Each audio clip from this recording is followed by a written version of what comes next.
Welcome to the Erik Nagel Holiday Beer Blast Extravaganza. I'm your friendly neighborhood disc jockey, Denny. Good evening.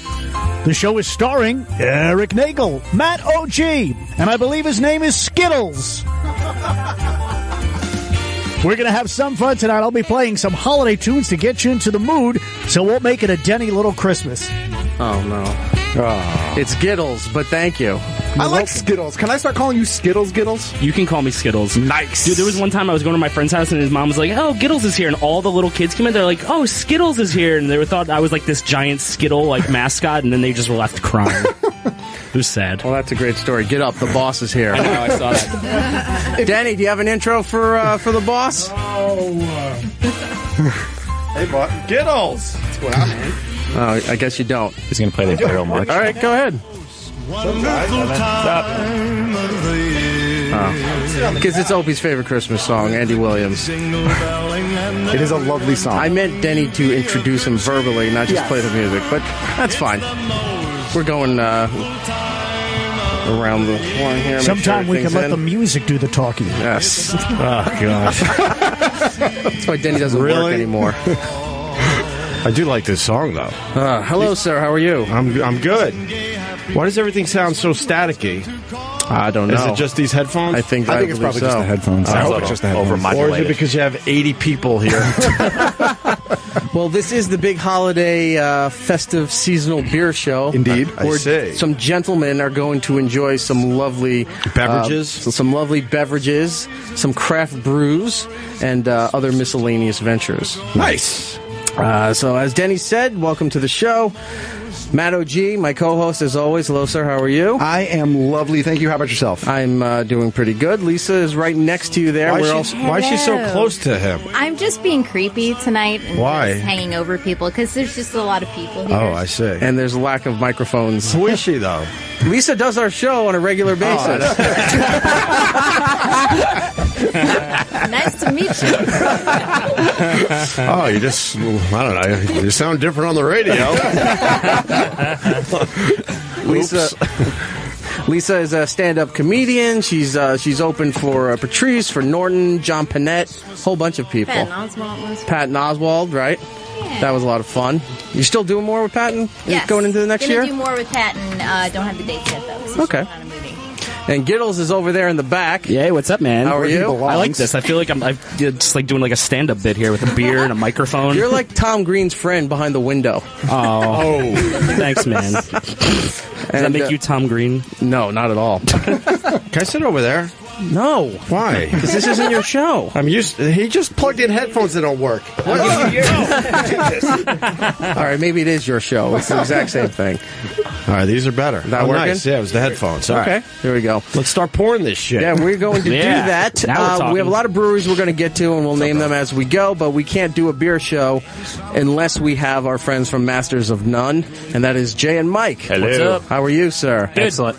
The Masters of None podcast, go and download it, mastersofnone.com, and Masters of None on Twitter. Not Master of None. No. Aziz show on Netflix. Oh, we're getting so many followers thanks to him. I'm having a lot of fun retweeting all of those things they say. I love the show, Masters of None, retweet. Have they reached out to you trying to say that, like, this infringing on their ownership or anything? Nothing? Nothing. I don't think they have a leg to stand on, to be honest with you. Well, you've been doing a lot longer than that show's been around, Yeah. So, everything we have is, like, from, the site, I think we got in, 2009? Yeah, something like that. So, yeah, we're not. Bring it on, fine. sorry. Bring it on. Why are you guys going to file legal action against him? We're working on it. We have our people. Yeah. Collect a nice little check for yourself. Yeah. For those who don't know, Jay also has a, I don't want to say your side gig, I'll say your real gig, where you handle lots of different beers, a distribution up in the Hudson Valley. Yeah, well, actually, I'm a rep for a few different breweries and cideries. Okay. So I work for Butternuts Beer out of Cooperstown. I work for 1911 Cider and Spirits from the Syracuse area. I work for Chatham Brewing out of Chatham, New York, Columbia County, Hudson Valley. Right. And Adirondack from Lake George. All right. And filthy alcohol. Got to make a living. Jay, always brings great stuff. I think the best show we did was all the really expensive brews that you brought, and we played beer pong. Yeah, the world's most expensive game of beer pong. I love how awesome. Love how angry everybody got. Oh my god, that bottle cost $250, and you're just splashing it everywhere. Beer pong with Sam Adams Utopias. Why not? But I brought some special stuff today for later. We got a little Bourbon County, thanks to my friend Richie from he works for one of the distributors up there. He's also the drummer for the Zoo cover band. Their rye, which is super hard to get. We've got a little Mexican cake from Westbrook. We've got a Pliny the Elder from Russian River. Nice. These are all like the top 50 beers in the world, and there's another one. I forget what it is. I love when Jay brings stuff and he goes, "You don't know how important this beer is." I go, "No, I don't. I just want to drink it. I do want to drink it." No beer is important. Come on, man. It's just beer. People get way too fucking serious about it. We've talked about that before, too. How goofy serious people get, and beer snobs and all that. I just want to drink it and have a good time. Everybody just relax. Now, you opened one already and passed it around there. Which one we're going to start with a little classic Butternuts. This is Pork Slap Pale Ale. It's a little pale ale with a little bit of hint of ginger in there, and it's just easy drinking. The first craft brewery in New York State to can back in 2005. Just real easy drinking, about 4.8%. Just easy, smooth. Did we try this last time? We might have. I don't know. It's been a while. It's tasty. Yeah. It's all right. It's just easy drinking. Yeah. All right. Just start slow. Yeah. And then we've got some cider. What do you think of that? It's all right. Yeah, it's Fair enough. It's a good place to start. It is. Well, absolutely. I do want to point out that we do have a backup here because Jay was not sure how well Opie would receive all these beers and everything that we're trying. So we went with something that has been thoroughly tested, tried and true. And Jay, tell us what we have for Opie. I remember last time Ope was impatient with all the 2 ounce. I already see the bottle. With all the 2 ounce samples. He's like, let's get the beer going. So I got him a little side beer, a little chauffeur for him to sip on the side. This grapefruit beer. Honestly, this was my favorite grapefruit beer over the summer, and by the end of the summer, I hated it. Oh, great. No, I don't know why, because it tastes more like soda. Yeah, it's half soda, half beer. I don't feel like I'm drinking a beer anymore when I drink the Schofferhofer. But the good people at Schofferhofer gave me, 5 cases over the summer. It just showed up at my house out of nowhere on a pallet. I'm like, thank you. But, all right. A little something for the side. Thank you. You're welcome. We also had stuff. We have breweries that are here that they're going to be rotating in and out, so we get to try all their stuff for the holidays and what they're going to recommend from their product line for the winter season. We have people from Demented Brewing Company in Middlesex, New Jersey, Mustache Brewing Company in Riverhead, Long Island Brewing Company also out in Riverhead on Long Island there. 2SP Brewing is back from Philadelphia. Our friends there, Ken Cage is here. And, of course, all the fine beers that Jay had provided. Some have been sent in. Now, one of them, there's a case over there, so everyone could feel free to take a goodie bag if you want on your way home. I like goodie bags. From our new friends at Magic Hat. Oh, Magic Hat. Yeah, they sent their winter Let me ask you something. collection there. Do they have new flavors? I only drank the Yes. What was it? The number 9, the apricot. Okay. They sent us also their seasonal ones right here. Yeah. Matt, can you grab I can't see the label. It's this Feast first of one Fools. right there. Feast of Fools. Feast there you of go. Fools. What is that It's one? their raspberry stout. Limited release holiday raspberry stout. Ooh, I like a good stout. All right, I'm all right with that. I like it. When are we cracking this one? Ooh, ayo. She's very close here. I know. What is going on with you? You're on my Periscope. Let's keep it honest here, all right? Now you're covering up the... Hey, Lisa, give out your Twitter so they can follow you. Lisa Correo, Corrao. All right. There you go. Cleavage for days. Beautiful. All right. So we'll be rotating all those guys in. Now, like I said, people sent stuff in who wanted to be a part of it but aren't in the area to do so. Yeah. One of these breweries is called White Street Brewing Company. They're out of North Carolina, and they've sent a variety of Scottish ale, their Hypnotist IPA, and how do you say this one there? Where? The top one. It's a Kolsch style. Okay, they're Kolsch style ale. style. So I don't think we're going to be short on beer. But if you want to take one of these home? Why is Thanks to Needy the in good studio? Why is Needy in studio? I don't know. Why? You're supposed to just play music. Why? But he went to the back to get pretzel rods. He's walking around like he's hosting the thing. It's good to have. You have to have pretzels with beer. Good point. What's your favorite beer, Dennis? I like a good Schlitz.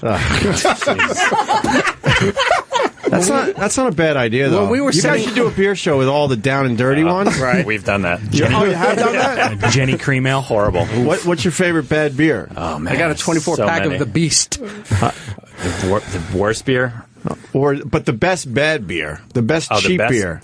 Well, they did it's kind of been decided. The Narragansett Lager is kind of the best, worst beer. All right. Never heard of that. I like the Narragansett Lager. Yeah, it's from Rhode Island. It's just like cheap. It's kind of like a PBR. It's like a craft PBR. Okay. But that won like best, worst beer last year, I believe.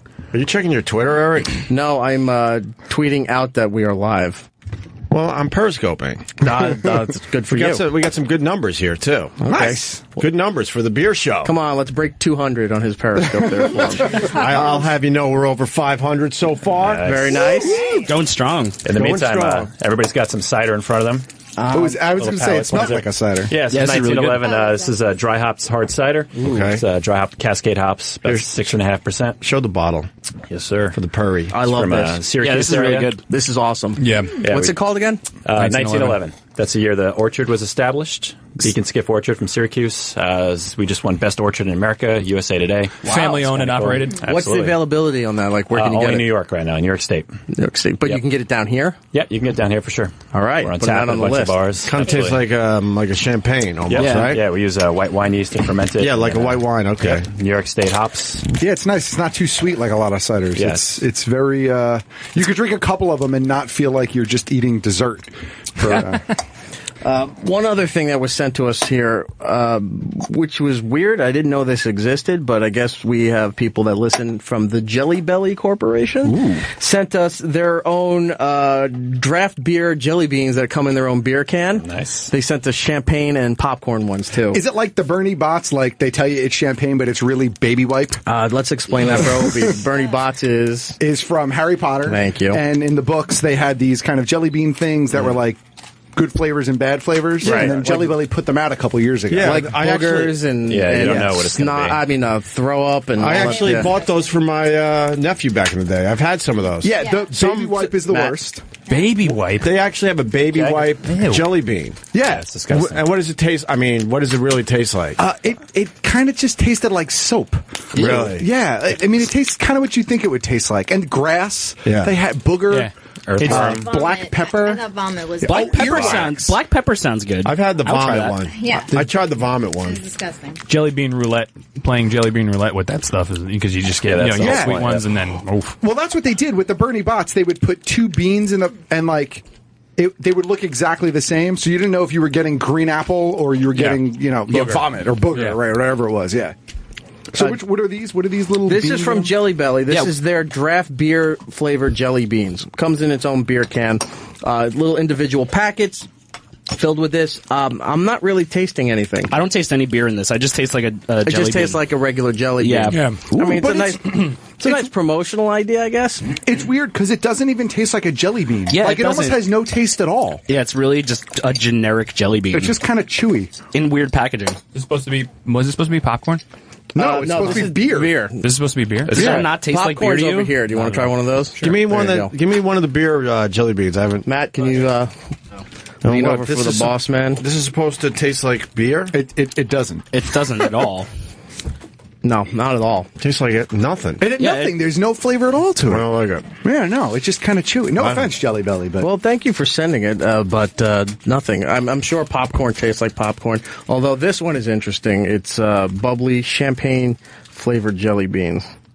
What? I don't know. you want me to open Is that it up? like liquid jelly beans, or are there jelly beans in there? Oh, like Gushers? Who wants Yeah. to try this popcorn one? This actually tastes You like guys popcorn. are really ruining your palate for the beer. Now I'm not That's having, what we do, Jay. I'm not having the popcorn one Why? because I don't like fake popcorn butter, and that's kind of what it tastes like. Those are the best ones. What are you, a honestly. pussy? Yeah. That's exactly what it is. Oh, it tastes like butter. Yeah, it's, but it's like that fake, right? It's like See? the Who's a movie pussy theater. now? Man, Oh, the champagne one's not that good either. In beer terms, you would say it tastes like diacetyl. it's all right. Nerd. beer nerd. All right, you Nerd. put something new in front of us, Jay. What is this one? All right, next up is Chatham Brewing. This is our Ghent Bent. Chatham, hold that bottle up. It's a dark color. Nice. Yeah, for this the is Periscope. Belgian Double, or Abbey Ale. It's 9%. get you where you need to go quickly. Nice. That's really good. The town next to Chatham in New I like York that. is called Ghent, and of course the town in Belgium is called Ghent. So Hey, cheers, Eric. Thank you for having us again. No, Yeah, man. Appreciate it. Salute, Cheers, sir. cheers. Cheers. This one's really This good. one's not bad. I like this. Yeah, that's really good. I'm not too into really heavy, but that one comes off nice. Oh, that's all right. It's got a nice clean finish. yep, I like Thank it. you. It goes good with the jelly beans. It sure does. Oh, sorry. You might want to You gotta check be out on the Oak's Periscope. Periscope right now. When the numbers dip, I go to the cleavage. I'm not stupid. I'm not dumb. Go for it. She says go for it. I'm a fan. Remember, every time they're on, you got to throw in your plug for your stuff there. All right. Yeah. Yeah, just write your website on the cleavage. There you go.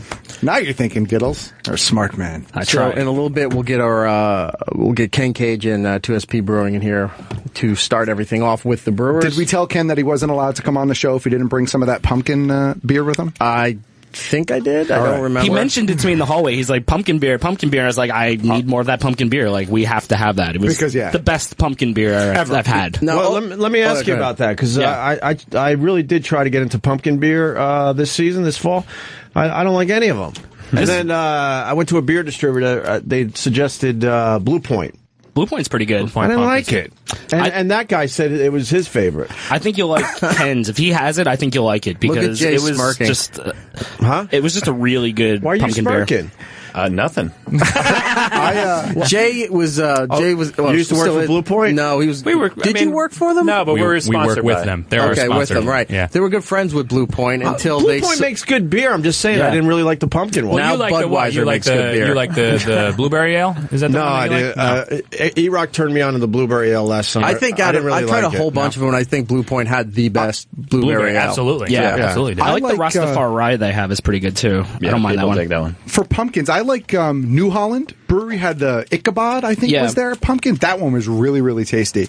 It wasn't too sweet. It didn't taste like pumpkin pie. It really just kind of tasted a little pumpkin-y. Yeah. And then Shock Top Pumpkin, believe it or not, is one of my favorites. I think that's Shock really Top. good. Yeah. I like the Shock Top beers. Yeah, and their pumpkin is really tasty. So check that one out if you haven't checked that one out. But the one that, if 2SP brought their pumpkin, it seriously is the best pumpkin I've ever had. Yeah, But hands pumpkin's down. now off season officially, right? Right. I know my beer. The thing with pumpkin, though, as I was telling Ope, is that I'm not a big pumpkin fan either. Is that if it tastes like pumpkin, it's not pumpkin because it's usually a lot of all the seasonings. spices, It's yeah. the nutmeg and cinnamon and, Right. and maybe heavily cured with the sugar and stuff. If it has a slight taste, maybe a little bitter, that's really what pumpkin is because it absorbs whatever flavor that. Pumpkin itself doesn't have much flavor to Right. it. If you ever just eat like It's a squash. pumpkin flesh. Yeah, it's, yeah. It's a gourd. It's Oh, I'm sorry, it's a gourd. My bad. Some of the I couldn't think of the term. It's all that food that's left over in that wicker basket. Yeah, basically the cornucopia. The cornucopia. There you go. Right. Corn aplenty. Jay, before we go on, give out your Twitter for your Hudson Valley thing. So if people have questions, not only about the beers that Jay brings in, but just in general, because every time he's on, people always flood Jay with a bunch of questions about what was it that we tried, where can we get this, and then asking them questions on his recommendations of what he would prefer as far as their taste and everything like that. What's the Twitter that they can reach you? I'm at Drink HV, Drink Hudson Valley. Just kind of do local beer stuff up there, just kind of promote the local breweries and stuff. But I have a new venture as well. It's sort of like the Onion for beer. It's called Out of Code, outofcode.net. Okay. And at Out of Code. Just kick that off with a little goof on Goose Island's Bourbon County releases this year. Thanks for telling me, dude. Yeah, sorry. It's a secret. I'm unveiling it right now. It's over between you two. I knew I was going to be Apparently. on. He moved on. I knew I was going to be on Opie's Periscope, so I saved it. The numbers are dipping. All right, wait. I got to go over here Where's the again. cleavage? All right, there you go. They're coming back. They're coming back. Another cleavage shot for everybody. What is this one? Did we right. drink this one yet? Yeah, haven't had this one yet. my fourth one. This is from Adirondack Brewing. This is a little special release. This is a 2013 Beer to Guard, which was aged in a Pinot Noir barrel. This smells good. this is going to be a bit of a sour beer. Ooh, I love sour beers. I remember sour beers from the last beer show. And I still hate sour beers. I hated them last time. This and smells you're not good, but selling me. it's not. Yeah, it smells You good. gotta like Pinot Noir. It's very. You know what? It's very I don't like misleading. it. It's I like, like it. this is like something I would definitely love to try, and then you No. drink it, and you're like, God damn it, they tricked me. No, this is pretty good. I don't know. I don't like it. You like sour beers? I like sour. I really like sour beers. Like people I love like them, sour hate 'em. beers. I like the really sour pickles. Like I like when you eat it and you feel it right there in your mouth. Like this has Talking got a about good sour beer or taste. It doesn't have like that weird stomach acidy taste that sometimes the sour beers have. It's nice and smooth. Did you just fly in from Syria? What? Yeah, man. I try my best. I haven't seen Gittles in a while. What's going on with the beard? It's a product of laziness. Hang on. Good, right? I got to bring you up to speed on this thing. On Gittles? No, not Gittles. There's nothing to bring anybody up to speed. Yeah, none of these news reports are about me, so everyone knows. Let me explain something, though. That is the smartest thing to do, right? Because if ISIS is wandering around Times Square right now, you're the only one that's safe. They're going to be looking and be like, oh, one of us. They're going to be like, oh, it's one of our own. Yeah.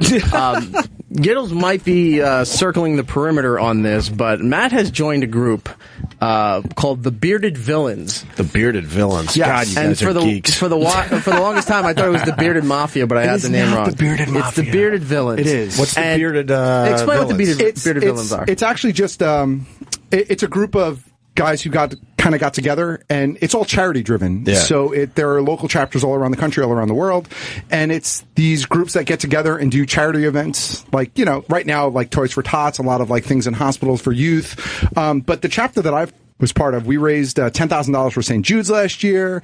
We raised another $7,000 for March of Dimes. We did Habitat for Humanity. So it's kind of like a You guys are like Sons of Anarchy meets Sesame Street. it's kind of like a younger version of the Elks Club. Yeah. That's kind of what it is. It's kind of like So you grow a beard and you raise money? no, right. but yeah, sort of. You should get cool little fezzes. I don't get it. You can join it.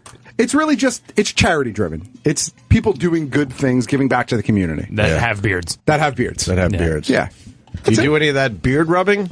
I don't do no. Well, let me tell you about their latest venture. No, this is not This a is bearded beard rubbing. villains It's thing. like this. And this is a horrendous that's not beard thing. rubbing. No beard rubbing. Their latest venture. That was a fezzy thing. Yeah, Is look it- up Fez and Eastside Dave Yeah. doing beard rubbing, and then Still have you'll nightmares. understand. I have a charity surrounded around pubic hair. Nice. And it's, wait a second. Prove it. I already feel this. I don't know. I can tell. Yeah. That went nowhere. Matt's Bearded Villains thing. So, are you part of the new sensation that is glitter beard? No, No I'm one is- not. And no one that is part of the bearded villains would probably be part of that either, because What that is is that? I don't know what retarded. that I don't think anyone It's has ever done morons that. dipping their beards in glitter and hanging Christmas ornaments off of it. It's retarded. So let's do it. We no, all got beards let's not in here. do it. There's a lot of No, beards, It's too. terrible. Mine needs about 2 or 3 more weeks, and then I could do the glitter fucking why would Christmas you do that? balls. You know when your beard's getting long, when you get a gust of wind and it feels like someone's pulling on your face one direction? That's when I knew it was getting too long. When I felt the breeze and I was like, who's tugging on my face? One And it of was my- just the nature. What's the biggest piece of food you've lost in that? There's some in here right now. Like there's some mac and cheese somewhere in here. I'm gonna pick it out later. It's gonna be delicious. I enjoy in the winter when it gets really cold outside and I can actually feel my beard freeze. That's yeah. fun because the balm that you put in it starts to like freeze. That's awkward. And every time you walk into a place when it's snowing, someone's like, "Oh, it's another frost giant." Like Yeah. you just walk in like, "I just came from the outdoors." You put balm in your beard? I do every day. You have take care to. of it. You got to, You've apparently, got to. right? You've got to keep it. You got to if you want to healthy. stay in the bearded villains. No, if you want to keep it healthy, you know what? It helps it from being itchy. It helps it from being dirty. And balm and beards go together nowadays. So There you go. Oh, I see what you did there. I get it. That was a play on words. I get it. Gittles, you're fired. All right. I can't get this computer working for some reason. I Good. would show Don't everybody pull up glitter the beard beards. glitter. But, It's terrible. Search the hashtag glitter beards on I think we any can of your fig- social media. I think we can figure that one out, Eric. No, I don't think we need to see the picture. We don't There's need to see the videos picture. of it though, Oh, where they're of what? prepping and then they come out looking all fabulous, and then poof, it shoots all over. Well, I the am big not cloud of fabulous. smoke. Eric still doesn't know this is radio. I am not. Well, not tonight. It's on Periscope. But I'm not fabulous. I don't need glitter beard. I don't need Christmas balls in my beard. Shivers naturally. Well, Yeah. that's the bomb. It's all right. You gotta take care of it. What are you gonna do? All right, let's move on to Do we have more something. beer? Yeah, we have more Yeah, beer. one more We're gonna bring in 2SP Brewing right after the break. But before we do that, I want to talk about some of the stuff that we normally would talk about. Of course. Anything specific, or can I just go to Star No, Wars? go right to Star Wars. That's fine. All right, a lot of stuff going on with Star Wars this week. if you know the story of the terminally ill cancer patient who got to was granted the permission by Disney to see the movie and then died shortly after seeing the movie. A day or two later. Yeah. Right. Wow. So JJ was on Howard's show and he explained the whole story there, where he said that so JJ killed the guy. He didn't want any spoilers out there. Basically. So look, you're going to die anyway. So I'll let you see the movie, and then 2 days later you're done. Can't take the chance. They allowed a certain group of people. It was heavily vetted that the certain group of people where they brought them in if they could. If not, they made arrangements to go see these people where they got to see the movie as sort of their Make-A-Wish, last dying wish kind of thing like that, which I thought was pretty cool. I think at one point Ope was saying, how great would it be that if the guy saw it, that the next day he spoiled it, because what are you going to do? He's dying in the next day. Yeah. And I was like, I actually went online and said, I'm like, did anyone leak it? And nobody did. No.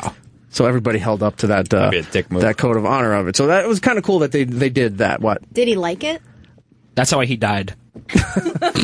Out of pure joy. Thumbs down. No. So did he talk about the movie after he saw it? I don't think he did. No, he literally died like a day later. Yeah, it was like the next day he passed away. Yeah. So the movie's that bad. Yeah. I hope not. So there was that, which was good. But then on the other hand, with the movie now, there was this article this week about ticket scalping for Star Wars, which is ridiculous. This is ridiculous. You can buy tickets to see Star Wars on opening day just in a regular movie theater in your hometown, and they're going for $200 on eBay, on Craigslist, on StubHub, things of that nature, just to go to a local movie theater. And people are buying them. But I don't understand. It took several days.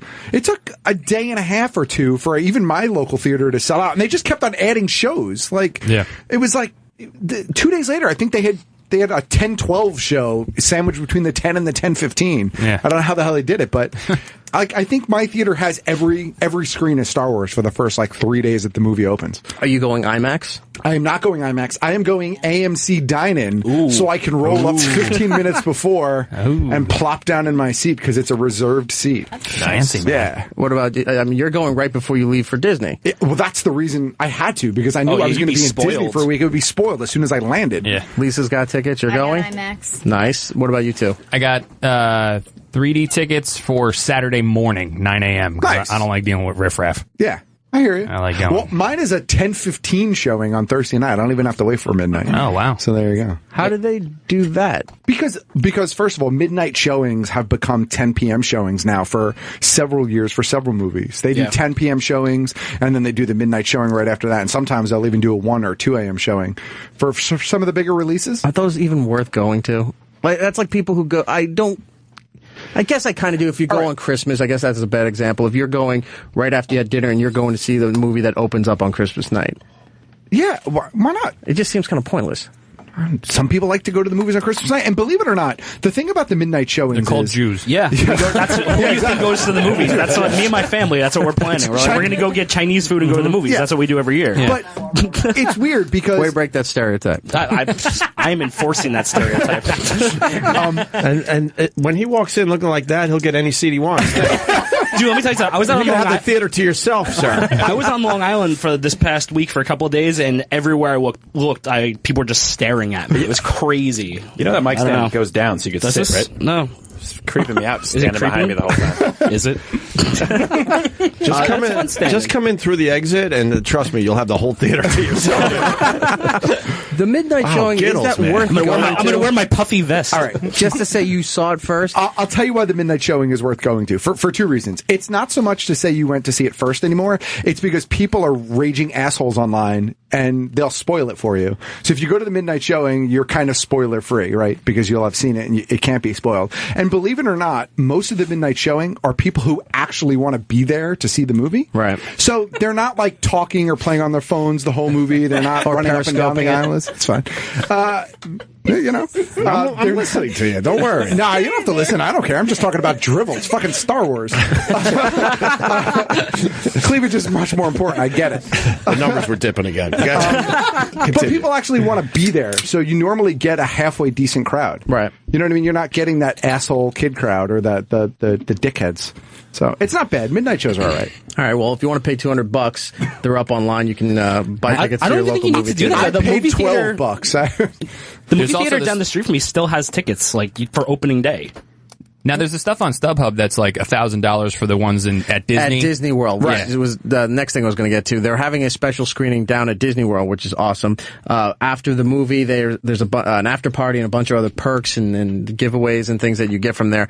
But they're starting their tickets at minimum of $1,000. Wow. And you can pay through the nose depending on the availability of what these guys have. I don't know how that gets away. You get away with that, especially you're on the Disney property. It's not for charity. You're not on Disney property. No. It's not? No. That's terrible. And you're not on Disney property.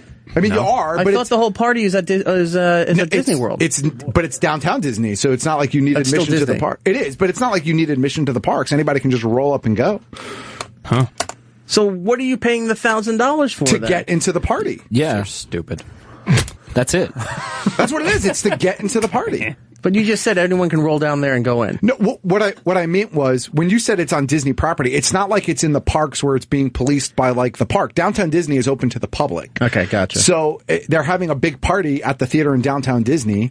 So as long as you have a ticket to the party, and look, Star Wars fans are ridiculous. They'll pay big money for stupid things. Well, speaking of, I don't want to say stupid things, but a lot of we've discussed heavily the ridiculous merchandising that Star Wars has done. Everything from blankets and masks to coffee mate creamers and other ridiculous stuff. But there was something that was kind of cool that Matt got a chance to take advantage of. Were these Star Wars personalized books? Yeah, and they it's were great really if you have cool. a kid. Yeah, so there are two books out right now. It's called Star Wars: The Force Inside and Star Wars I thought that was Bill Rebels. Cosby's book. No. Oh. Battle Plans from Darth Vader. And these are from Put Me in the Story is the name of the company. And pretty much you get to like personalize the book for a family member or your kid. You get to put like your kid's picture in the book and then you put like their name in it. And so when they get the book, like they're in the story, their name is in the story, like his picture's in the story. My son loves it. He thinks it's great. Because he's, I've had to try to turn him into a Star Wars fan. Right. Where do they go to get these books? Because me.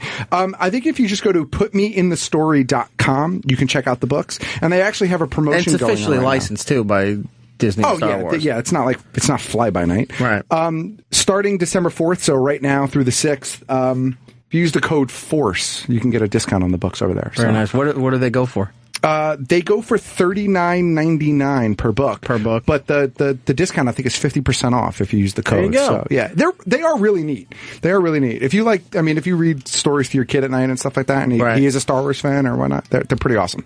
All right. Before we go to break, one other Star Wars thing is our friends at Funko have delivered big time by the Smuggler's Bounty. I loved the first box. I thought it was fantastic. For those who don't know, we've been talking about it for a while. It's a blind box shipment that happens, they're going to do every other month or something like that. It's every quarter. Every quarter, Yeah.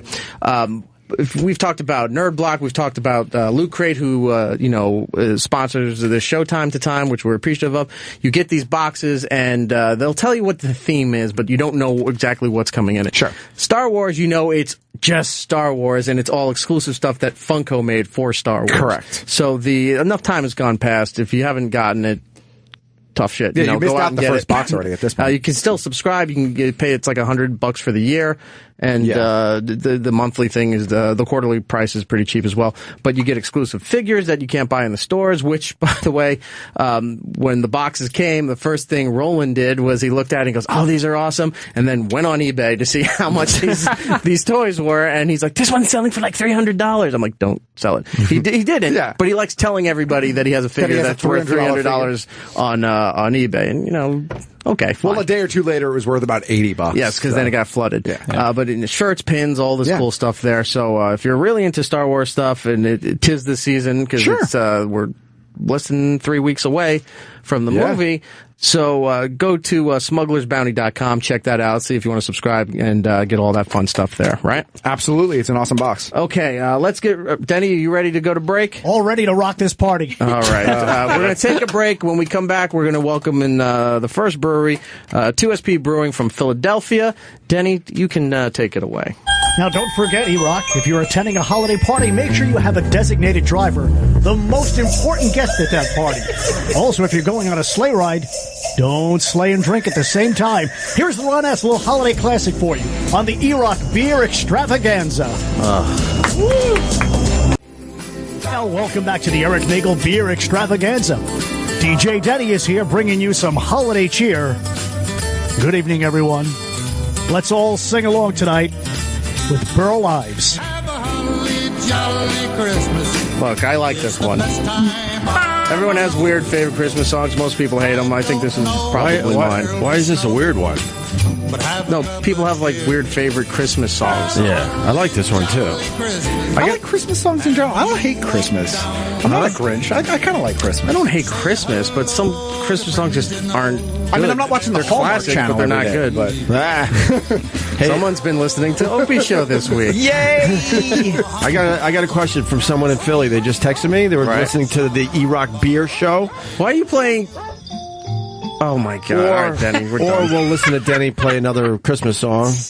Jingle Dogs. You guys know anything about the Heady Topper? Yep. Supposedly it's what did they say in Philly? The Alchemist or something like that? Yeah. Okay, he says, ask if anyone likes that one. It's rated one of the best beers ever. Very limited, only can get in Vermont and only in cans.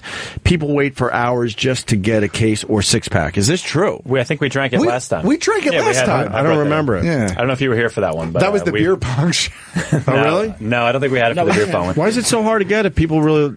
I know supply and demand and all, but to a point, you should make the money. They don't make a lot of beers, and they choose to only distribute in Vermont within like 15 miles of the brewery. So people literally sit outside the beer stores waiting for the delivery truck to come. And then they limit it to 2 cases per person. Right. But people drive from all around and just sit outside the beer stores every whatever Tuesday comes out, and then they take them back and they mule them out to wherever. They sell them on eBay. They trade them.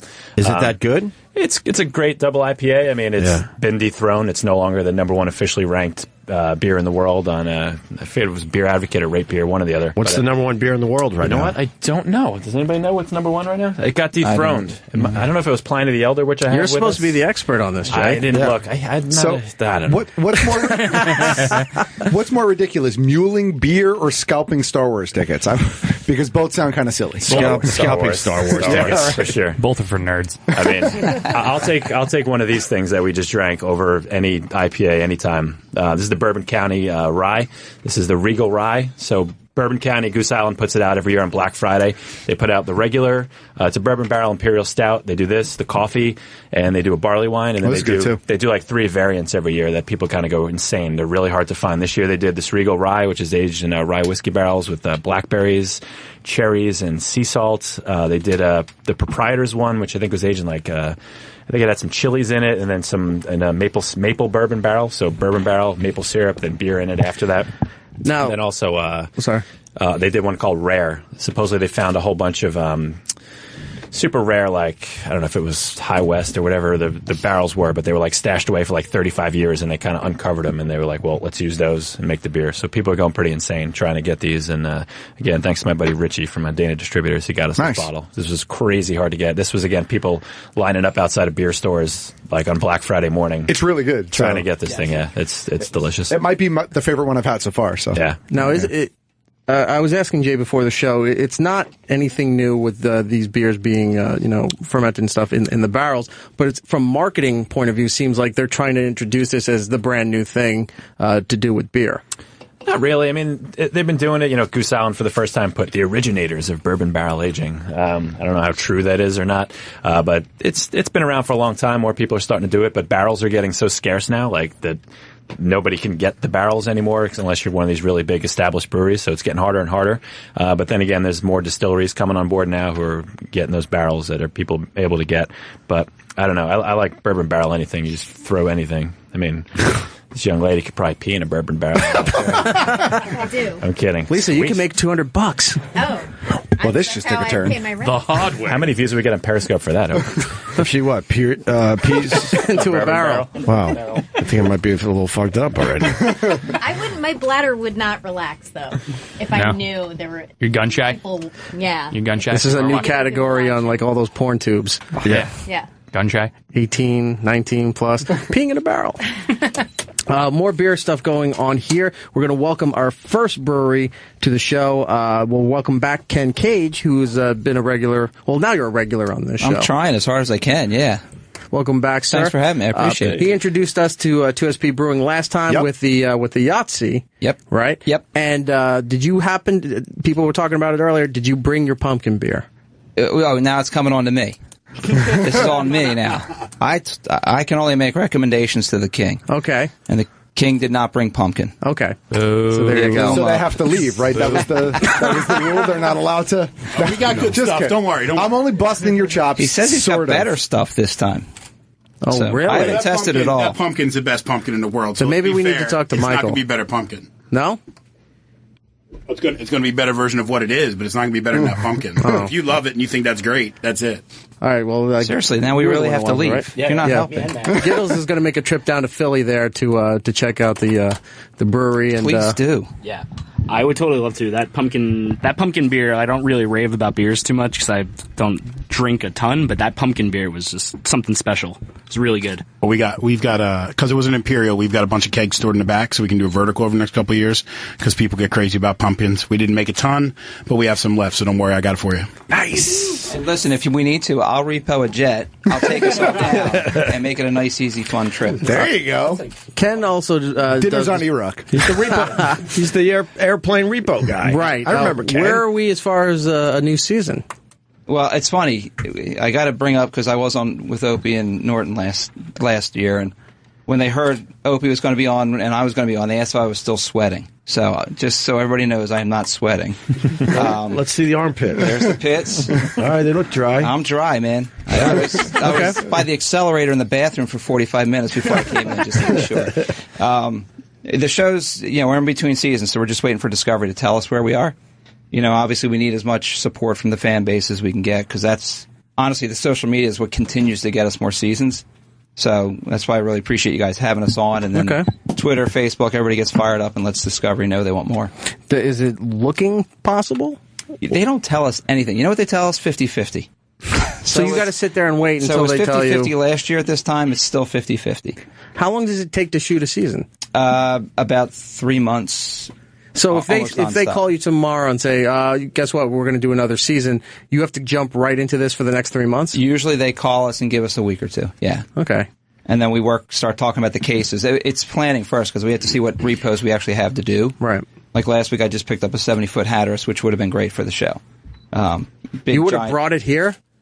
No, not for this show. For that show. I would have brought trying. There's a helipad on this building and Fox next door. You can bring stuff in. Totally do that. Listen. I have picked up boats with helicopters on them. But, so we got to talk about the cases. So once they call, we go in a week or two. We talk about cases. We start making the plans for which repos we're going to show and which ones are going to be boring. Listen.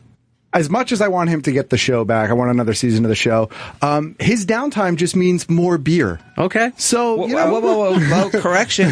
I can do both. All right. You're a multitasker. My bad. And as we speak, I'm texting Stiggs to say more pumpkin beer for you guys. Check your phone. All right. It's 2SP Brewing, 2spbrewing.com, and 2SP Brewing on Twitter if you want to check everything out here. What do we have to sample today? What are we starting with? I brought 6 beers. The first one in front of you is called Weiss Wit. Okay. It's after I saw the heavy stuff you guys are starting with. This is a 4.2% Berliner Weiss Wit blend. Our brewers, basically they're brewing a wit, adding coriander to it, and then they're adding lacto in the final stage and then fermenting it. Okay. So you're going to have to take a couple sips because you're going to want to rinse out what you had on your palate until you can really probably taste this down. But this will cut through everything and get us started over again for some of the other beers I brought. Jay, you just took a sip. What do you think? It's nice, man. Where is it? Right here? This one? Right there, yep. Yeah, it's great. It's great in the summer. When it's ice cold, at 4.2%, you just drop it down repeatedly. That's great, because Ope needs a new summer beer. He's done with grapefruit beer. Yeah, nice. This might be the nice replacement. That's not bad. It's just like tart. That's pretty good. Super It's all right, man. Mike, what do you think? I like it. I like it a lot. I always like guys that look like you that talk about beer like gourmet style. You know, they always have this like very, very apropos just way about talking beer, and it's great. This is good beer, though. Well, thank you. All right, what's the second one we got here? We didn't pour it yet. Oh man, I thought this was. Oh, I thought all of that was. Oh no, rapid fire. All right. Opie's dragging over here. What we're going to pour here is another quick sip of Yahtzee. Okay. This is the beer that we brewed with Ken. This is it's 4%, very English style, like an English style bitter. But it's very, very, very light on the palate, easy to drink again. And Ken wanted to come in and brew something that he could still go to his real job afterwards and go steal things from. So I figured, this is better to start pretty low, but it has a good, nice pub flavor. You can just sit around again and drop this one down continually. Because of you guys being on the show last time, and we tried the Yahtzee, and we discussed it as sessional. Right? Is now how we discussed sessionable? Sessionable, yeah. Sessionable. So I've used that now, and people look at me like, "Oh, this guy knows what he's talking about." Yes, no fucking way. I just had Ken on the show and Mike on the show, and we use it on the show, and I was like, "Yeah, I'm gonna use this now." I've just adopted it. Very sessionable. The Yahtzee. What was the other one that you said that? All the beer, all the bars around your area were all Delco Lager. Thank you. That's okay. our flagship. We're it's like 30% of our portfolio. We're based in Delaware County. Our brewer Bob Barrar, our brewmaster, he is born and raised in Delco. Okay. That's why him and Ken connected. They know each other very well. And Delco Lager is an American Vienna Red, if you will, and also very drinkable. 4% goes right down. Very, very skilled. I'm told you have to be a very skilled brewer to brew a low ABV lager that keeps its flavor the way it does. Well, that was the one, besides the Yahtzee, that was the one everybody, if they were in that area, were saying, they swear by it, or if they weren't in the area where they could get that, and I couldn't remember the name going into that there, but they just told you. That is pretty much just going to remain local for a while, right? That's not looking at a full distribution? We are distributing in Pennsylvania, like Philly, 5 counties, including Philadelphia County, and also in Delaware. We have several pubs in Delaware, all craft brew beer bars. So we also distribute into Delaware just so our bars can actually get our beer. Okay. But it's also performing very well in Delaware. Shockingly, I thought it was going to be kind of geographically origin locked in, if you will, and it was going to be like a big Delco thing, but everybody's opened up to it. Nice. Jay's pouring it right now. You want to give that a first taste, Jay, as we pass it out to everybody else? Sure. Gills, you want to help him out with that, too? Delco. That's what? That's Solara. That's not Delco. Which one is this one? Jump Delco. The one you have is the Yahtzee. We're moving to Solara next. Oh, Solara, okay. Solara. All right. Where is it? Right here? This is the Yahtzee, yeah. What kind of beer is this? So this one he's pouring now. Yeah. It's called Solara Nectar. This is our first in the series. We have a 600-gallon Barolo cask that shipped over from Italy. One of our brewers, not Bob, his name's Andrew Rubenstein. He's very, very, very much tied into the barrel scene. Basically, Solara is a method when dealing with originally sherry where you stack up the barrels and year after year you blend them down in the pyramid style. So every year has a building of flavor on top of another. Ooh. Yeah. So what we did was we took the first brew, went in with an English-style old ale, and added into the Barolo cask, which still had the red wine residual, if you will, in the wood. Aged it for 4 months, pulled half of it out, went on top of that with barley wine and an American stout we make, and we continue to blend. So each time in the Solara method style, we'll pull half of the beer or 2/3 of the beer out of the barrel and put in all fresh new beer. So it continues to age and continues to grow year after year. How long does it take you to figure out how to do that? Me, personally, I hired brewers. Yeah. That was easy. That just seems like a lot of trial and error, no? It's, they say you can't make good chicken soup with chicken shit. So basically these guys have to make great beer and continue to blend it gradually. They'll taste what's in the barrel and they'll sit around for a few hours and they'll get a little bit, drunk, if you will, and then they'll write down their notes, and the next day they'll come in and go, no, wait, that's stupid. This is what we're going to do. And then they'll retaste. Takes a couple weeks, and then they decide what they want to add back in to build on the flavors that are in there. Because you certainly don't want to go into something that's had an old ale, aged on red wine, and then throw a ton of, like a giant stout or something on top of it, it's all wiped out. And then you've got to go 2 more rounds of the Solara series before you get enough of that stout flavor out to get it more balanced and light again. And when it's something that just completely fails, is that like a giant waste of time, or is it just? I don't know how you feel about this beer, but the first time I tried it, before it was carbonated and before it was blended again, I looked at him and said, well, you guys couldn't hit all home runs. I get it. And they looked at me. I'm like, no, I'm serious. But after it was carbonated and after they reblended what they were going to do to it, I felt it came out exactly what they were looking for. It's going to be more of a beer, if you will, a beer geeks kind of beer. It's not something you're just going to throw down to, Uncle John at a family picnic unless he knows beer, because there's a bunch of different flavors from the start of, we'll call it a refrigerated version of this, until it warms up to 60 degrees, it will continue to change its flavor. And you really can pull it out. If you know good beer, you can pull out the good flavors from it. And you get the tannins from the red wine barrel as well. They are in there, and that's going to dissipate. Over the next couple batches we do in the series, the tannic quality is going to be gone. But what's going to happen is the original batch growing into the other over and over. I don't know, but anybody else feels this is actually a lot lighter than what he's describing. It looks a lot darker, too. Yeah. It's nice. Yeah, I mean, it's to me, it's you could just easily throw this down and have someone drink it. It's tasty. Sure. It's yeah. It's got a nice body. Yeah, it's very good. Speaking of blending, there's like guys in Belgium who are just blenders. Like the guys who make lambics, that's their whole thing. They've been blending different like barrel aged beers, and that's like all they do. You feel like a mad scientist. Yeah, it's crazy.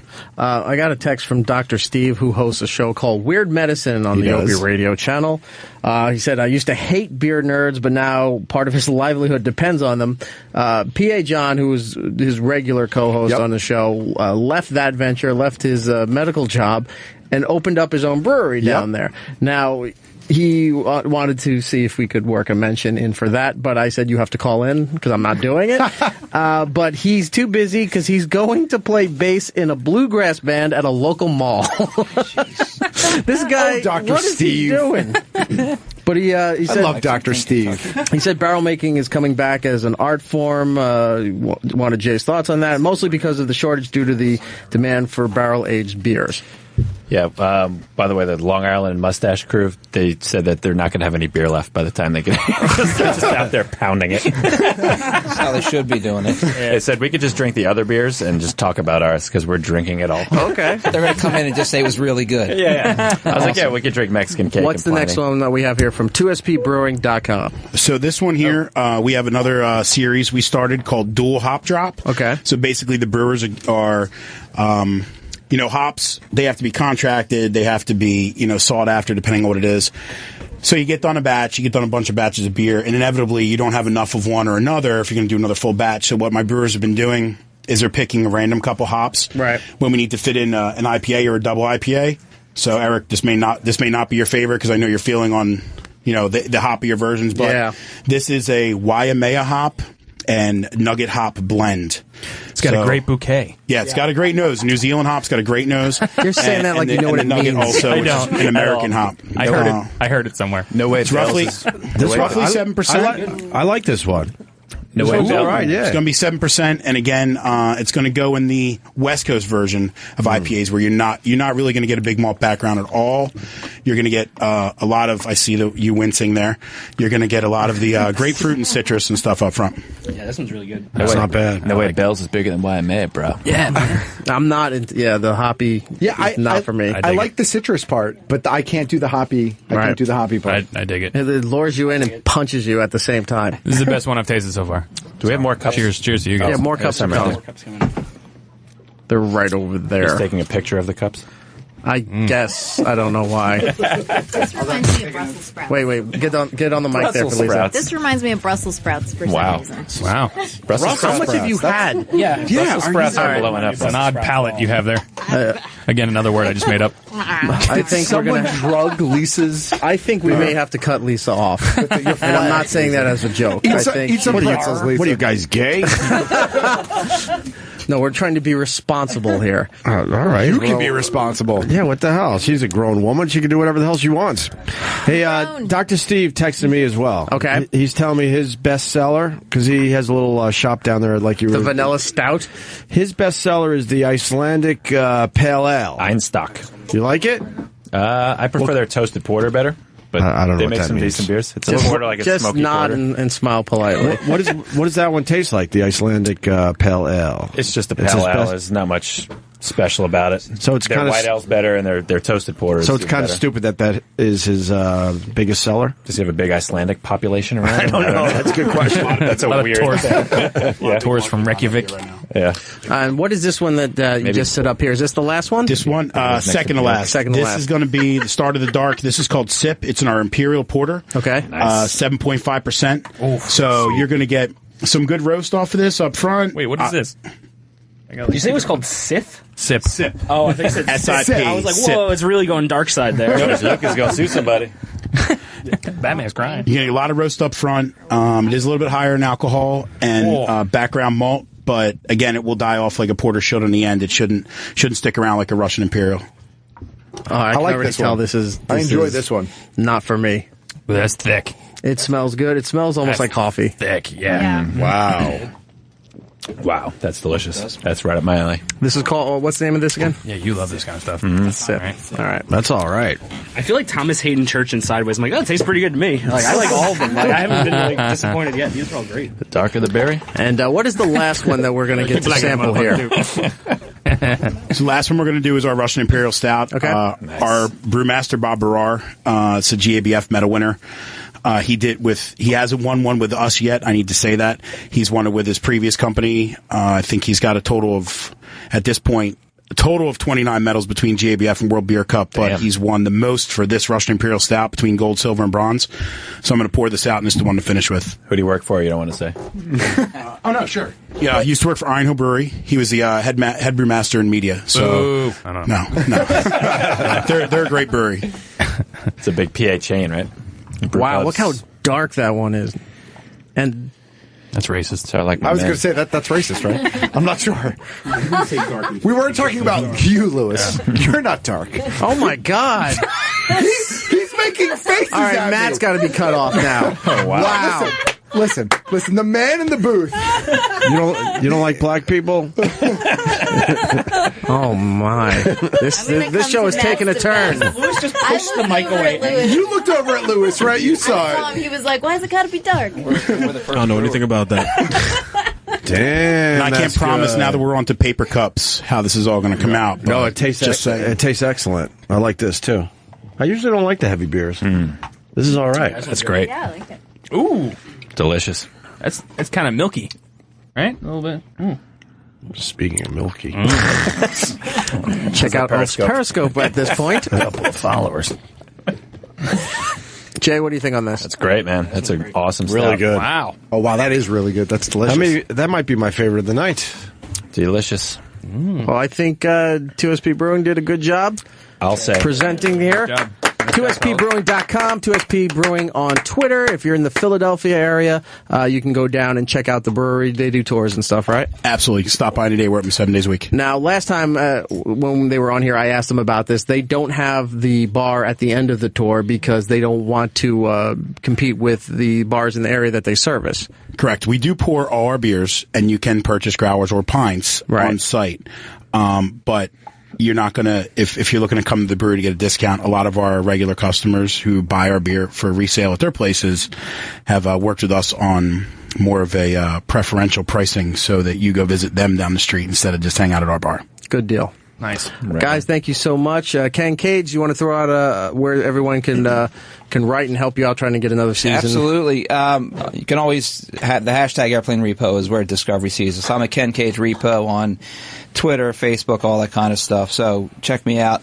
Yeah, thank you. I appreciate it very much. All right. Hope Thank you guys so much. Thank you guys for coming in again. Excellent. We're going to take a break. When we come back, we'll speak to Mustache Brewing. And they may or may not have their product left over. They've been enjoying it outside, but we'll see what we're going to do here. Denny, you want to take us to break? Hey, why don't you slap yourself on the back? You ought to be real proud because you made it to Friday on the Erik Nagel Beer Extravaganza. It's holiday season. Oh, God. He's so happy. Look how happy he is. A little shake at the end. Yeah. When you pine for the sunshine of a friendly gaze, for the holidays you can't beat home sweet home. It's Erik Nagel. We'll be right back. And we're back on the Erik Nagel Beer Extravaganza. And a holiday reminder, don't drink and drive. Make sure you arrive alive. Jose Feliciano, little holiday tune, Mexican style. Perfect segue. I think Mike's trying to lead a conga line. Thank you very much, Denny. It is Erik Nagel's show. It's Erik Nagel here. Everyone's having a lot of fun. 866-969-1969 if you want to call in. Maybe we'll try to work a phone call in at some point on this program. I think Ope went to get mac and cheese. There he is. Got some of the mac and cheese? I'm hearing good things about the mac and cheese. This is a special blend that Gittles made. Come here, tell me about it. I blended it from older mac and cheeses that have been aged. Did you bake it in a bourbon barrel? I did, man. I had a nice oak cask. I aged this mac and cheese, and she peed on it. Yeah, no, it's a spinach artichoke bacon mac and cheese. So it's got a little bit of a kick. Was this part of some kind of takedown? It's just a recipe I came up with. I make a lot of recipes. This will probably pair with the beer too. Maybe nice. A little spiciness. Not bad. 3 cheeses. The what? Smoked Gouda, some sharp cheddar, mozzarella, and Romano. Don't give it all away. What's this? That's 4 cheeses. What's this stuff right here? Well, we're welcoming now friends of Gittles and myself and from high school. Way back in the long ago, opened up their own brewery called Mustache Brewing Company. It's mustachebrewing.com, Mustache BC on Twitter. It's out in Riverhead, far out east on Long Island there. And they had a Kickstarter. I dumped a bunch of money into their Kickstarter there. I have still yet to get out there because it's a bit far. And there's a lot of stuff going on. I haven't made it out there, but I promise I will get out there at some point. I'd like to welcome Matt and Lori Spitz. How are you? Woohoo. We're great. How are you? Good. Wearing their gear. They brought their beer. There's not much of it left, but there's enough for everybody to sample there. And they also said that you were already drinking Greg's... No, we decided not to get high on our own supply. We drank all of Greg from Long Island's beer. So okay. So the next guy doesn't have the beer. Greg probably is not going to have beer by the time he gets in here. He's going to have probably good stories, finishing his own right now. Man. He's going to come in like a bat out of hell. Now, like a lot of breweries, they all have their stories of starting up, in weird ways or out of nowhere, stuff like that. Where did you started making it out of your house, right? Yeah, we started as homebrewers probably, 10 years ago? About 10 years ago now, yeah. And how long did it take you to get the funding, get everything built, and get to the point where you can operate and you have people that come out to the brewery? Well, Kickstarter was what? That was 2012, I think it was, or 2013? We've kind of blacked out and lost track of time. Not alcohol blackout, just, shit. We moved into our current, into our building now about 2 years ago. In February. 3 years ago. Yeah, see? 3 years ago. Flies. And then it took us almost a year to do all the build out to turn an empty warehouse into a brewery. Right. We were also tight on funds, so we just did a lot of it ourselves. So it's all us. You also did the Kickstarter. We did do the Kickstarter. That was literally a Kickstarter. That was definitely not enough to open a brewery on its own. It's a super expensive thing. We could have bought a really awesome mansion, probably with a moat somewhere in the U.S. by now. Not on the island, but... Not on Long Island. No, we can maybe afford a shack on Long Island. In Virginia, maybe. I don't know. Yeah, I don't know. Maybe Alabama? You guys, I saw you do the tour for the brewery, but you have the bar built in there as well? Oh, yeah. Yeah. There's a tasting room there, and we are open on the weekends right now, and then, you can come in and do flights, pints, hang out, have, and then, but that's where we do all the brewing as well. It's all right there. One-stop shopping. Out in Riverhead, Long Island, mustachebrewing.com. What's the, you brought some stuff in here. What's the first one that we're going to try? So we just opened up a growler of our new IPA called Sailor Mouth, because we all have fucking sailor mouths. Especially Lori. Especially Lori. It's really named after my fucking mouth. And this is our newest beer, and then it's the new style of American IPA, very juicy, a lot of Amarillo and Comet hops, and this is our new kind of year-round beer. Nice. All right, Jay and Mike are tasting it right now. Jay, what are your thoughts? Yeah, it's super juicy. I think Matt described it quite well. It's tasty. It starts off really odd, but then it comes home strong. Love it. Yeah, nice. It's very nice. Matt, where are we at with this? I rather enjoy this one, I would say. Worth the trip to go out to Riverhead, right? Of course it's worth the trip to go out to ABV on Riverhead. it? No, it is. It's really tasty. I could easily drink this outside of just the beer show. Nice. What's your distribution like? Is it only just there at the brewery at this point? No, so our distribution goes right now from east end of Long Island, so we're out as far as Greenport, and then into Nassau County, we're about, where are we? East Meadow is the furthest. We're actually going to be coming into the city in the coming months, probably in the new year. We self-distribute, so we're the ones out making sales, out delivering kegs. Yeah, we're up in Hudson Valley today. Thanks. Actually, I got to meet you next week and drop off some beer and get some empties. I mean, not at all. I won't see you next week. I drive to General Lee out to Long Island. Whatever. But yeah, no, so we do it all ourselves. So it's just kind of the biggest logistical hurdle is brewing, running the brewery, making sales, making deliveries. We were on the road, for 11 hours yesterday doing deliveries? Yeah. We're out to... What's your staff like? You're doing this all by yourself? We do have staff. We have a full-time brewer and then a part-time salesperson and then a couple of part-time staff members. But as far as delivery... Oh, I'm our driver. It's all you? Yeah. Wow. So you're filling the orders, you're dropping them off, and then you're working back at the brewery. I'm the one that's unloading the kegs off the truck, humping them down basement stairs. It's kind of fun. Now, is this something you wanted to do? Because I know Matt always wanted to do this. Oh, yeah. No, I've always wanted to own my own business. I never kind of necessarily had a preference on what it was, but I've always hated working for other people. I mean, I worked for the state before this, and I was just like, I damn the man. Do this forever. What is this second one that Jay is pouring here? So Jay is pouring our 42 barley wine, which is a bottle release we just did a couple weeks ago.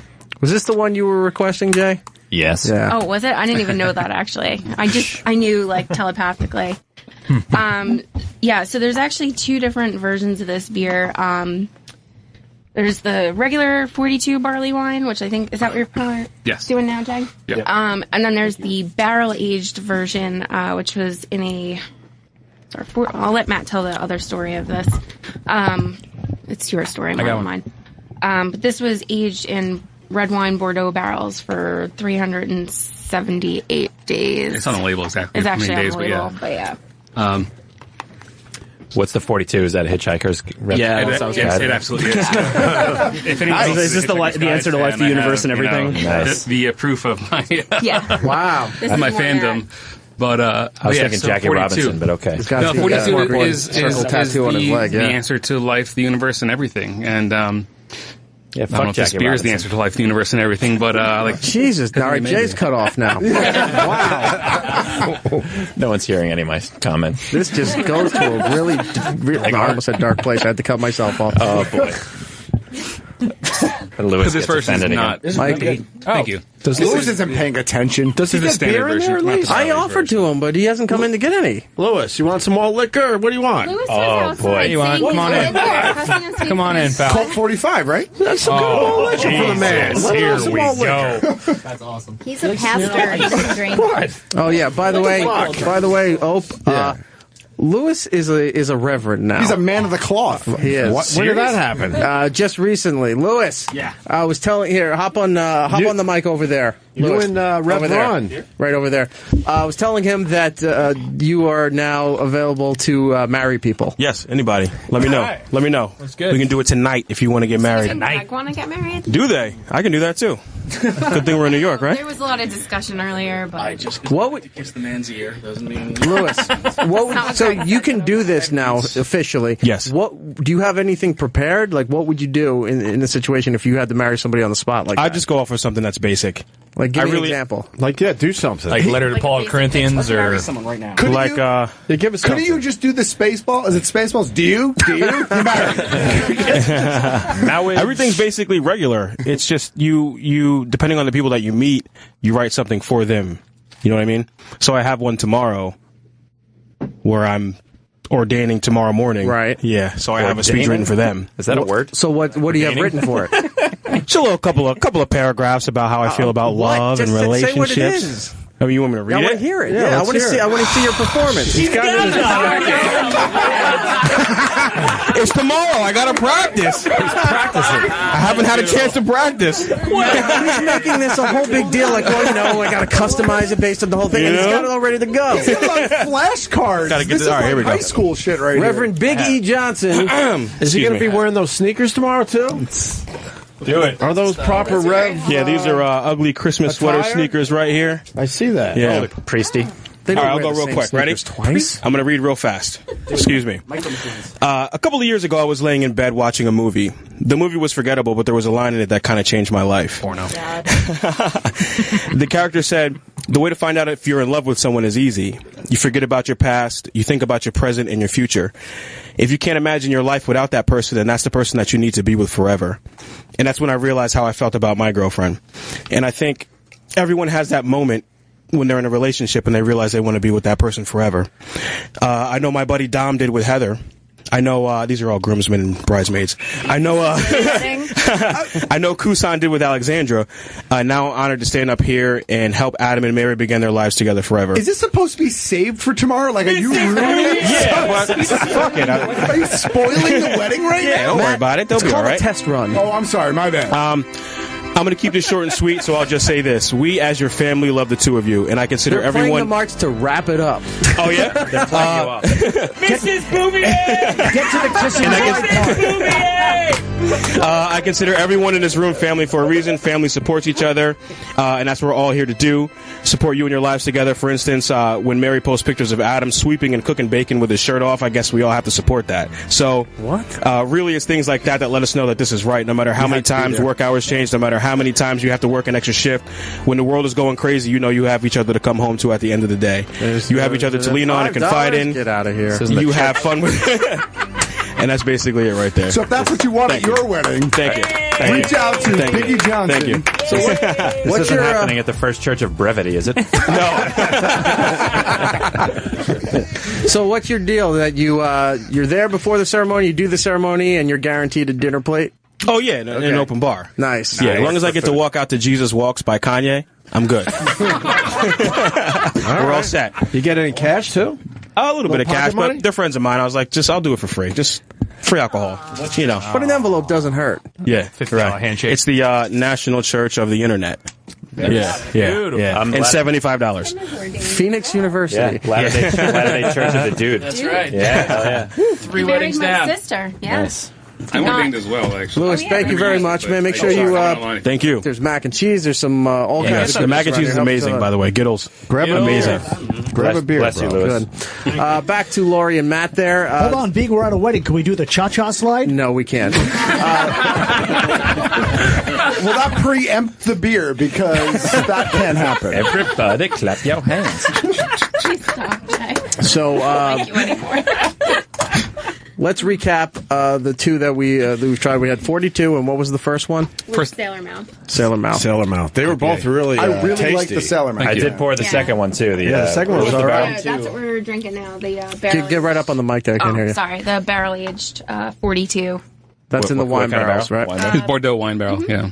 You taste a little red wine in there. Oh, sure. A little For bit. sure. A little bit. You doesn't get the Little oaky. oaky. Yeah, exactly, yeah. I like it. It was in the barrel for just over a year, so I really had a lot of time to soak it in and Are get you happy. storing the barrels at your facility, Oh, or sure. do you have them Yeah. somewhere else? No, No, all they're there. there. Okay.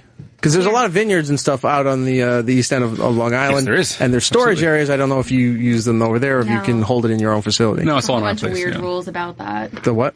A whole bunch of weird rules. The liquor authority about keeping your beer in other spots. And Really? Yeah, you got to add it. It's a whole logistical paperwork warehousing. nightmare. So you can't just use a storage shed somewhere and stack it up? No, Not exactly. they don't make it Not easy legally on you. now. Can't bury them in a park? Oh, that's right. All those bald children are arousing suspicion.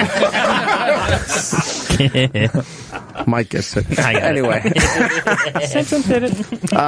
is mustachebrewing.com, Mustache BC on Twitter. They're definitely a good follow. They're personal friends of myself, of Gittles, and pretty much everybody else here. Do we... No, not you. They specifically said not you. Yeah, I don't know you. Sorry, no. That was me. Just because you have a beard doesn't mean, you know... Well, actually, you should get him in the Bearded Villains. Everyone has beards now, so that's... Yeah. Do you want to join his organization of the Bearded Villains? It's not my I don't... This is very. I don't consider myself a villain. Yeah, this second beer is really good. Thank you. The 42, it might be the 42 is awesome too. Might be my favorite one of the night. Yeah, the 42 is actually it was a limited bottle release. You've said that a couple times now. We do still have some bottles at the brewery.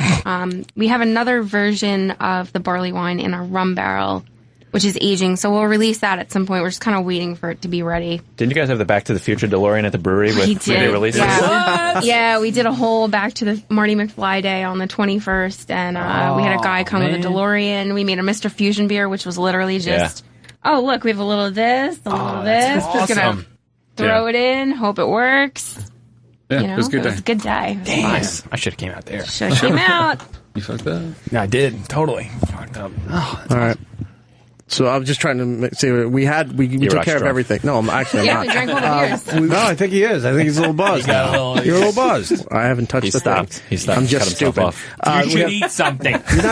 You're not trying the beers. I stopped after 2SP. I kind of have to. There's a lot going on here. Somebody's got to make sure everything's going to You don't have any of our beers? Denny convinced him to be responsible. Yeah, let Denny sit over there. He wants me to arrive alive. It's your beer show. You got to let it go, man. Denny won't shut up about the drunk driving. Because he's going to go do it after the show. Something happened? Something happened, Denny? It's part of his court order. We can always pass the breathalyzer.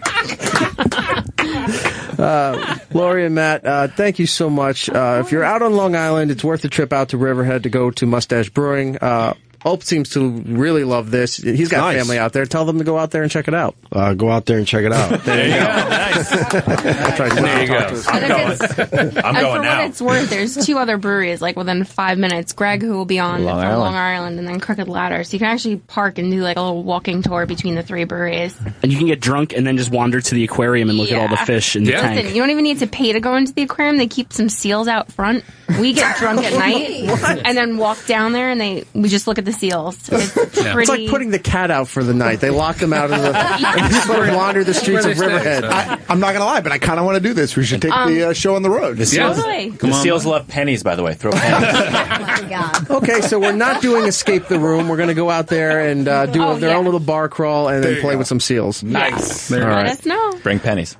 Guys, thank you very much. Denny, we are going to take another break. Are you ready to take us out of here? Be on the naughty, not nice list this season because we're throwing them back. Oh, I think Denny's had some too. Have another. Here comes the fat man. Yeah. Why'd he point at me? Asshole. It's the Erik Nagel Holiday Beer Extravaganza. I think the reindeer had one too many. Grandma got run over by a reindeer. Oh my God. Very funny. This is not the playlist that I gave him earlier. Sure. I was like, no, let's do some, like Brian Setzer, some big band swing stuff. We believe. If Dominic the Donkey is going to show up on this show, I am firing you. Where's all the ska Christmas songs? It's Imperial Stout. Do you have any ska Christmas there, Denny? No. Not on the hard drive of hits? No, it's not. All right. Doesn't Hit drive. Although, can I play one now for the boss who's here? If you need to. Well, I'm good now. I think it's Christmas. What a fucking brown nose. I know, he's trying to cater your A little favor. you too for you. I know what it is. And you too, and you too. And he's pointing with loving eyes. Oh, God.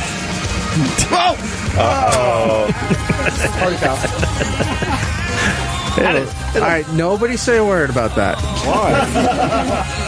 I spilled the beer. It's all right. It's the beer show. It's the beer show. No use of crying over spilled beer. All right. Way to go. Anyway, it's Erik Nagel, 866-969-1969. Myself, Matt, Giddles, Lisa here, joined by Greg Opie Hughes, which thank you very much for coming in. I know you like coming in to do the beer shows.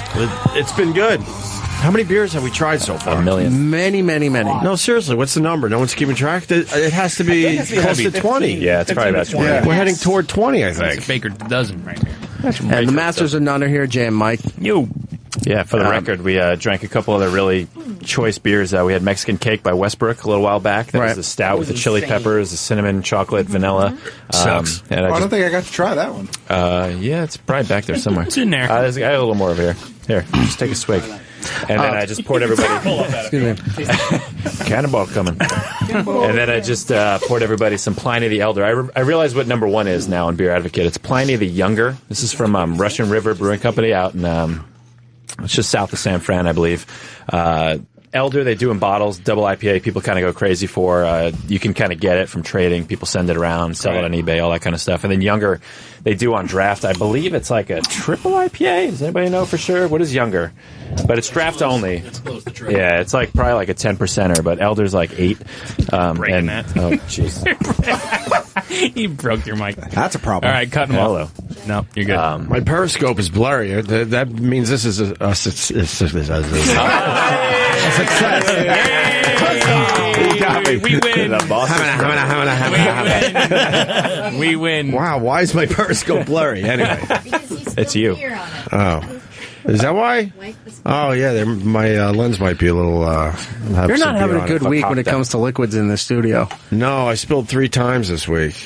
Tea this morning, whatever, go ahead. You're going to list all the things I spilled? Who gives a fuck? Sure, why not? Hamina. Here's one for Mike. Let's list all the things that rhyme with Corey. She's offering her cleavage to cheer you up. Story. Allegory. Montessori. Speaking of Simpsons stuff, Holy shit, her cleavage made my Periscope clear again. For real. That's amazing. I've never seen a camera have a zoom lens. It's just bulging out. The last live show we did, Matt, we spoke to the guys from Talking Simpsons, that podcast that we found. Yes. And they were nice enough to return the favor on one of their many podcasts that they put out. I heard. You got the audio? I did. And they're very cool about it. And thank you to those guys. Check out their podcast, Talking Simpsons there. Not We're Talking Simpsons, those shitty assholes from Australia. That podcast is horrible. Right. Right, so check out our friends Talking Simpsons. Who just burped? That would be me. Sorry about that. And what a time to introduce the owner of Long Ireland Brewing Company out in Riverhead, Long Island, Greg Martin. Greg, how are you, sir? Very good. Thanks for having us. Appreciate it. Greg. Looking a little light in that bag over there. Is there enough to go around? I don't know what bag you're looking at, but bag? What does that mean? I know light in the loafers. Yeah, we were in the hallway for the last 2 hours. We had no beer, so it was kind of rations. We left some behind, but we had to do what we had to do. So, Long Island Brewing Company, like I said, out in Riverhead, Far East area of Long Island there. Far East. Far East. Where the Chinese people live. Right. Mr. Long Island. I think you mean Oriental. Whatever. LongIrelandBrewing.com. Sorry, LongIrelandBrewing.com and Long Island Beer on Twitter to check everything out there. Thank you. You were one of the first people to reach out when we announced that we were going to do this, and it was pretty exciting. What did you bring for us today? We brought 3 beers. We brought our extra special bitter, which is an English style pale ale. We brought our chocolate porter, which is kind of fall winter seasonal, and our Black Friday Imperial Stout, which is once a year beer that we make. Imperial Stout, it comes out on Black Friday. This is our 5th anniversary. It was kind of our fuck you to the Occupy Wall Street movement. It was the embrace of everything capitalistic. So we did a beer that we release on Black Friday every morning, and we do it at 9 a.m. We open the brewery at 9 a.m. We have a crowd of people. We give out waffles, ice cream, and beer. So wow, it's a pretty good deal. I'm going out to Long Island Brewing Company. Let's go. You guys are Goose Island. Actually, we were before the Black Friday releases, before Goose Island did the Bourbon County. What are we opening there to start off with? Well, everybody's got the ESB right now, the extra special bitter. You want to tell them about the style? Like I said, it's English style pale ale. It's kind of a weird, we always say it's a good beer with a bad name. People hear the word bitter and they don't like that term, but it's when you get behind it, people that drink pale ales or IPA, it's actually less bitter than that, but it's an old English style type of pale ale. So malty, a little bit of hops, a little bit of bitterness to it. It's a horrible selling beer for us. But we actually brew it because we like to drink it at the brewery. Did Jay break the mic? Is that why you're in here fixing this? My mic is impotent. Derek's the man. Why is it a horrible selling beer for you? Because when people hear the name bitter, if I called it Scorned Woman, people would drink the shit out of it. But you call it extra special bitter, they hear the word bitter, they don't want to drink that. So why not call it Scorned Woman? Because we're stubborn idiots and we don't like to conform. Because in all honesty, it's really tasty. I mean, there's no reason why it shouldn't be well received. Yeah, it's a great beer, and we're going to probably do some blind studies and change the name, but I probably just blew that whole concept. But just call it Scorned Woman. Yeah, Have you learned nothing? We'll see what happens with it. Yeah, now it's famous. Just change the name then. I know, and it's a whole new tap handle. I got some bitchy looking woman on it. And he's absolutely right. It's not as bitter as not at all. No. It's not bitter. It's really tasty. Yeah, it's got more malt backbone to it, and again, just a little bit of hops behind it. Yeah.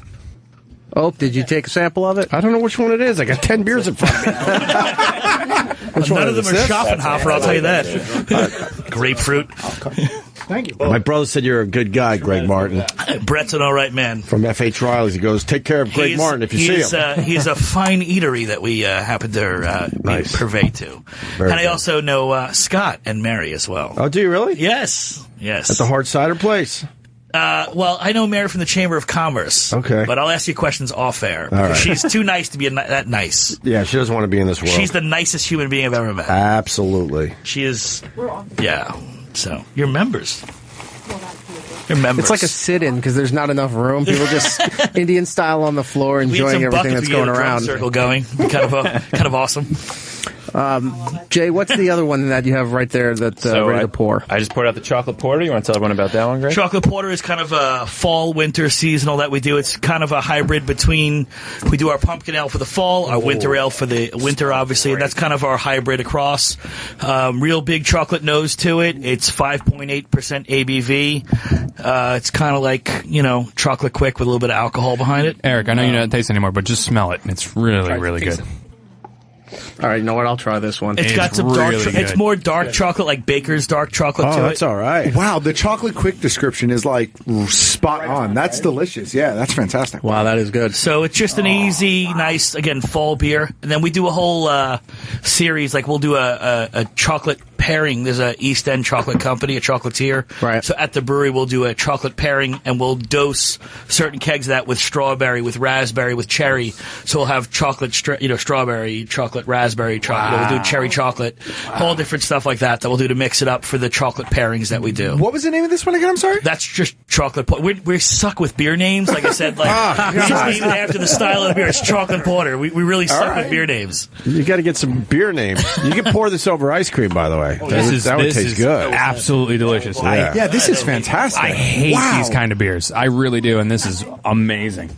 Usually don't like the chocolate beers.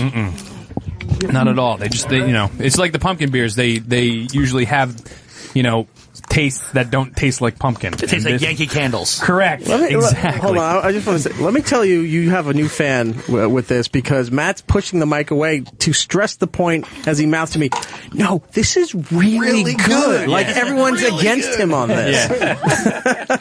It is. We agree. What's the name of it again? Choco beer? Chocolate porter. No, maybe that's a better name. Then we'll go with that one. You know what? If you call it Choco beer. Choco beer. That's it. Yeah, call it Choco beer. Because it sounds like a cereal then, like the chocolate milk from a cereal. We actually had this conversation in the hallway while we were drinking, waiting to come in. We said we're going to do a whole series. That we're going to do a blueberry beer called Frankenberry Ale, and we'll do a whole series of cereal beers. All right, Nice. Third beer, the 5th anniversary Imperial Stout, Black Friday. Yes. So Imperial Stout, again, this was kind of, our fuck you to Occupy Wall Street. It's a Imperial Stout, big roasted flavors like coffee notes to it, chocolate notes to it, a little bit caramel notes to it. 8.6% alcohol by volume. Again, we brew one batch a year. It's kind of, we call it the Death or Glory series because we put it in the tank and we cross our fingers, and if it goes bad, we're screwed, but fortunately we've been all right. So we do a limited run on this. I think we did 125 cases of the bottles and a little bit of kegs that goes out. What does it go for? A case? Yeah. It goes for about $15 a bottle, normally in most stores when you get $15-$16 a bottle. Right. What's the ABV on that? 8.6. Man, yeah, it's a little strong. It's a little strong. But it doesn't really taste that strong. No, it doesn't, but... Is this the kind you throw in a flask when you go shopping? No, I put whiskey in a flask when I go shopping. Like a real gentleman. Yeah. Matt, what are your thoughts on that one? The caramel is what comes through the most for me. You said caramel taste, right? Yep. Yeah, very good. Awesome. Thank you. Nice. I'm not getting you said coffee as well, right? Roasted flavors. We use roasted barley in it, so it kind of gives, there's no coffee in this beer. Oh, okay. But there's the roasted flavor. So a lot of people will attribute the roasted flavor to coffee. It's the caramel that I'm getting the most, but it's delicious. Thank you. I definitely want to, when you do that chocolate pairing thing, not the biggest chocolate fan, but I really love anything that does stuff with cherry. Because it's not that often, outside of a cider or something, that people do some kind of cherry infusion and stuff. But I definitely want to taste that. This is so much more serious than I really anticipated. I'm used to doing the Masters of None podcast, which are a complete abomination. People crashing through windows. Like, there's people with one leg walking by and armless. Okay, let's turn it into their show. The top 7 cartoons you jerked off to. Let's go down the line. Go back in the wheelhouse. See? There you go. Perfect. That hurts, Ellen. Kira, Princess of Power. Did I? By the way, for your Star Wars nerds, we just actually did a best and worst Star Wars merch of all time show. Right. And then we did our and I think we talked about it last time we were here, we did our Death Star morning show.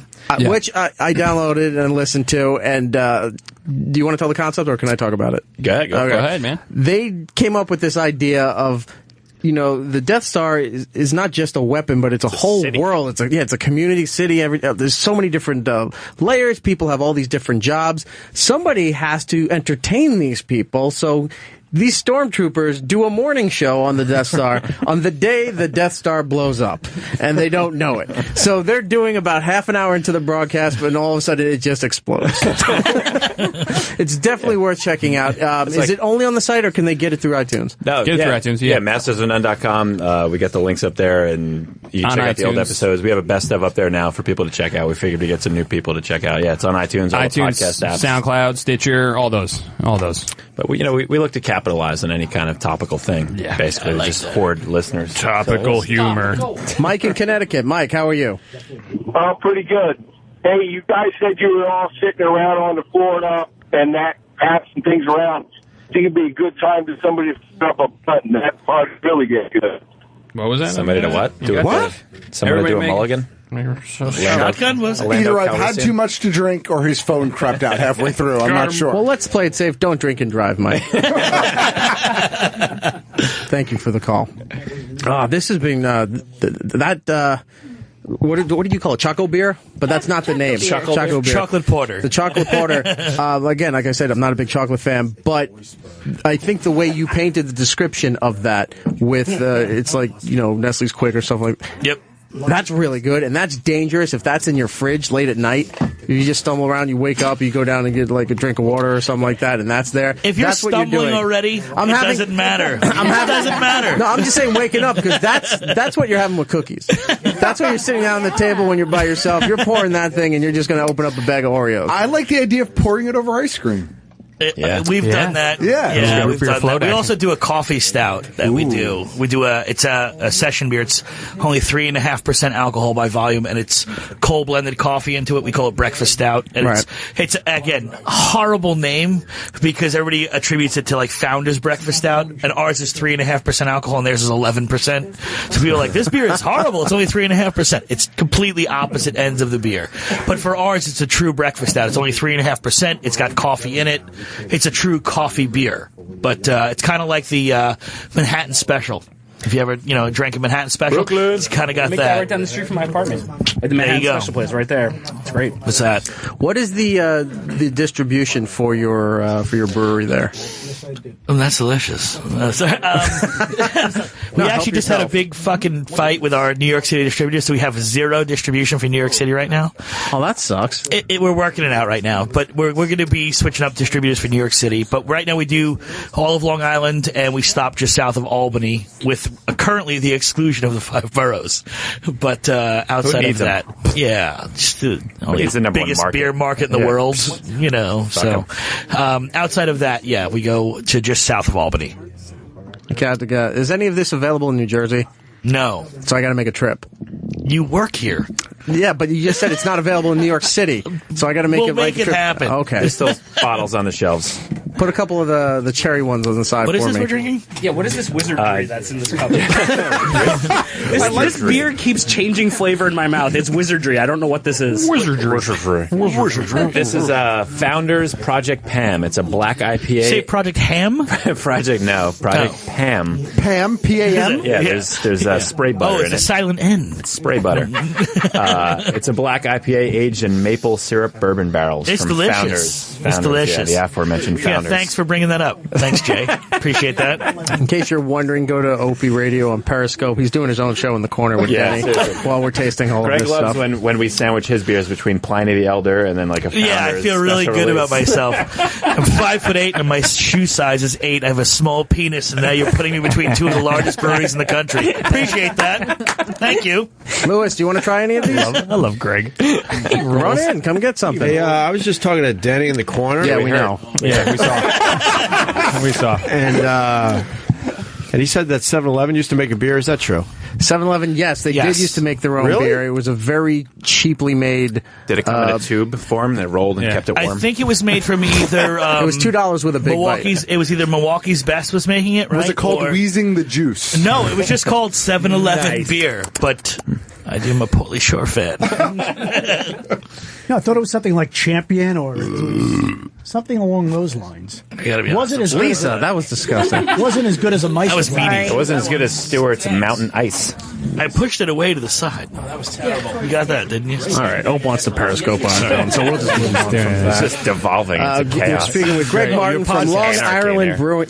Long Island, Long Island Brewing Company out in Riverhead, Long Island. There, LongIrelandBrewing.com, Long Ireland Beer on Twitter to reach out to Greg and try to sample all this deliciousness that we had here in studio. Seriously, Reach out and around to Greg. Yeah, I like a reach around. Seriously, this chocolate porter is ridiculous. It's awesome, dude. Speaking of way reach to go. around. Yeah, speaking of, let's go. Let's hang out.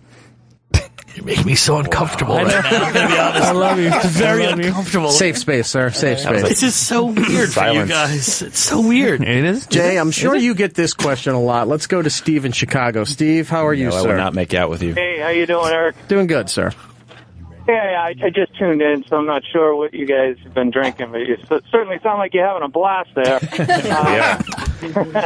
Have you guys tried Not Your Father's Root Beer? It's a root beer, but it's a beer, and it's Small Town Brewery out here in Chicago. Yeah, keep explaining it. Is it Steve? You want to field this one? Yeah, Steve, Greg wants to field it for you. Hey, Steve, thanks for calling in. Appreciate that. Where are you from, Steve? Chicago. Chicago. Okay, Chicago. That's good. Just so you know, in Chicago, I don't know when you guys got that product, but it's been here for about 9 months already so far. So it's root beer with alcohol. So And Pabst makes it. And it's not an actual brewery. It's good if you put ice cream in it. Have you tried that, Steve? Hey, listen. Hey, Greg, we're friends, right? You're kind of a dick. I'm just saying. Are you Steve all of a sudden? They just came out with a ginger ale, and it's fantastic. And they're coming out with a bunch of other flavors. It's called Not Your Grandma's. I know the root beer's been around for a while, but this is good stuff. Not your grandmother's egg Sounds cream. like you checked it out. I'm not caught up to where you guys are, so I'm going to go start drinking. Do it. Good job, Steve. Thanks, Peter Pabst. Make it. Put it in Thank drive. you for calling in, Steve. We do appreciate it. You ever hear of this stuff called Budweiser, Greg? Never heard of that, but it goes good with a deep dish. Yeah. They make a lighter. It's the king of beers. I'm Al Froman, the sausage king of Chicago. Abe Froman, sorry. Excellent pairing. It's a classic beer. I think the Father's root beer is overrated. I've had a few. Totally. It was good for when it first came out, and then it was like, okay, done. It's already peaked, and it's already on the decline. It makes you want to have a root beer in the end. It makes you want to eat have a few beers and then wash it down with an actual root beer. You know, I kind of always wanted diabetes. It pairs well with insulin. Let me just say that. It does. It's all right. How do you have that fare against Coney Islands? Well, Coney Island used to be a semi-local beer, and then Sam Adams bought it, and now you have Boston Beer Company, who makes Coney Island beer in Clifton Park, New York, north of Albany. So I don't know where the Coney Island connection comes in, but let's just say I think it's marketing. Jews.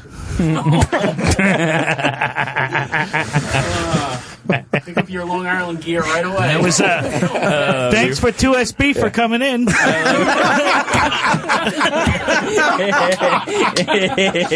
Hey, have you guys ever had a good hard cider? I don't know. Yeah, we had one at the beginning of the show. Where were you? No, you know who makes a very good one? 1911. ShopRite. Yeah? Yes, it's their own brew. It's fantastic. How old was he? What's it called? No, it's just a hard cider. Yeah. It's spiked with a little alcohol and some cinnamon. Yeah.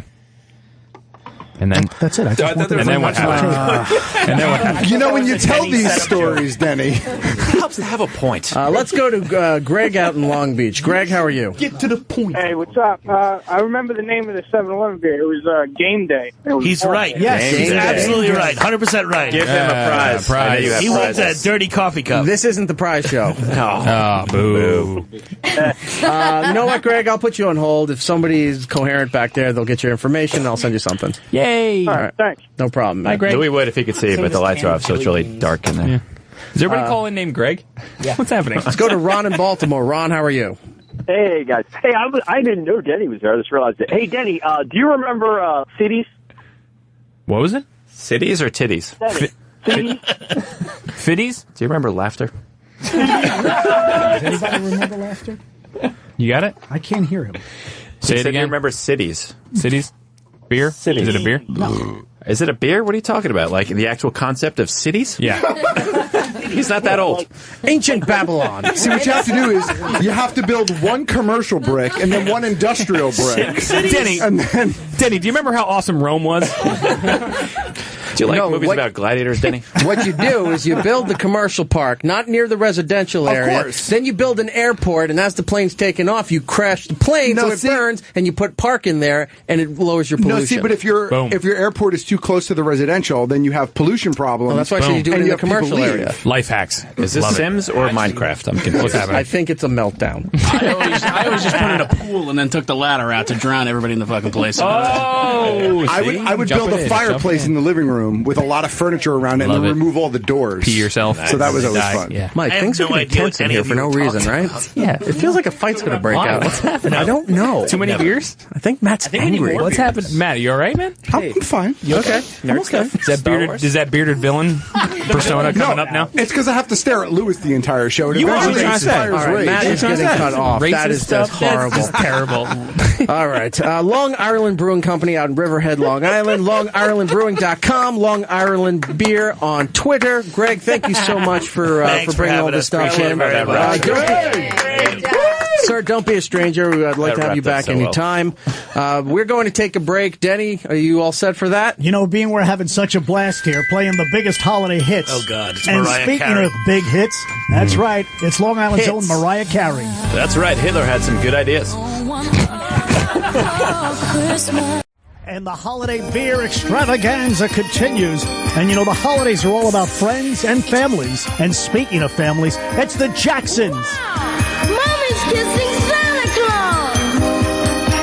He's running out of energy.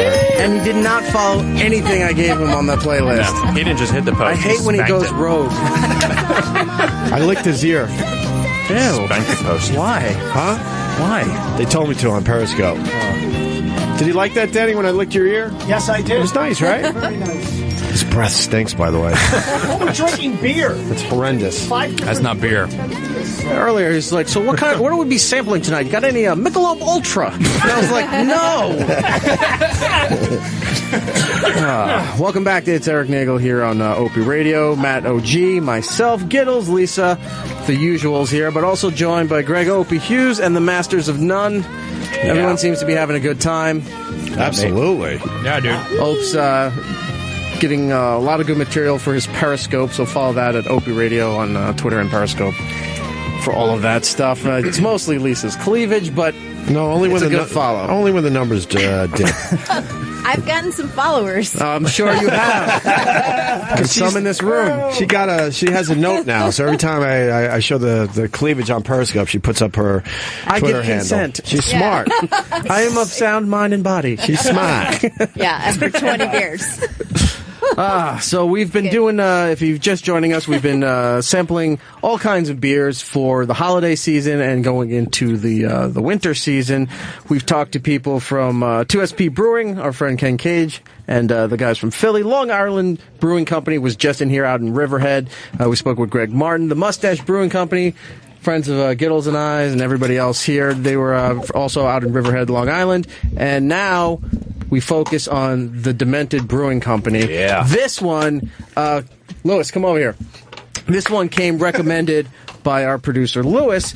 He said, do you still have some slots open? I said, yes. And he said, I'm really particularly fond of this place. Would you consider having them come in? And I don't think Lewis would lie to me that this would be a bad idea. So I said, sure, why not? Why do you love this place so much? He's a priest. You got to I love it. I'm definitely a hometown guy, and it's in Middlesex, New Jersey. It's a very small town. My graduating class was 110 kids, so I'm happy to see them doing it, and I've known Liz for pretty much my entire life. Hi, Liz. Yeah, Liz, how goes it? Let's get, while she's pouring all of that, somebody hop on that mic there so we can talk about it. Yeah, you talk, Liz. I'll pour for you. What's going on, guys? Talk brews. Hi, Tom. What's up? Where is he? Oh, he's sitting down there. He's way over there. I couldn't see him. I just hear a voice. So tell us about Demented Brewing. What do we have to sample here today? Today we're starting off with Dementia. It's our IPA. Nice and hoppy, juicy, nice and dank. Gonna get a lot of good flavors off of that. But the dank, Mo. The dank. Dank, yeah. We love the dank, you know. Cannabinoci family. Gotta love them. So is this one of your, is this something new, or is this one of your more popular sellers? One of the flagships. So we brought one of it's like our seasonal flagship, and then we brew it, and then, so we, it's good. Okay. Let's go around the room. I think Gittles sampled some of this. What do you think? Yeah, it's pretty good. I like it. I like the flavor of the hops. What kind of hops did you use? We use a couple different type of hops. Tom, if you want to chime in. Yeah, it's a combination of Cascade, Centennial, Amarillo, Simcoe, and Warrior. Cool. I'm not laughing at you. Denny's taking photos with people while the show's going famous, on. Man. He's famous. He's a celebrity. There's a show within a show going on in that back corner. There's 4 shows going on. It's amazing. It's impressive. And only one's being on the satellite, and the other's on Opie's Periscope. Sure. Jay, what do you think of that? I didn't even taste it yet. I'm busy pouring beers for everybody. And the beer wench tonight. The beer wench. You look great in that corset. Mike, what do you think? Thank you. That's just the right amount of hops. That's nice. That's very, very nice. It's not overbitter. No, not overbitter at all. What's the ABV on this?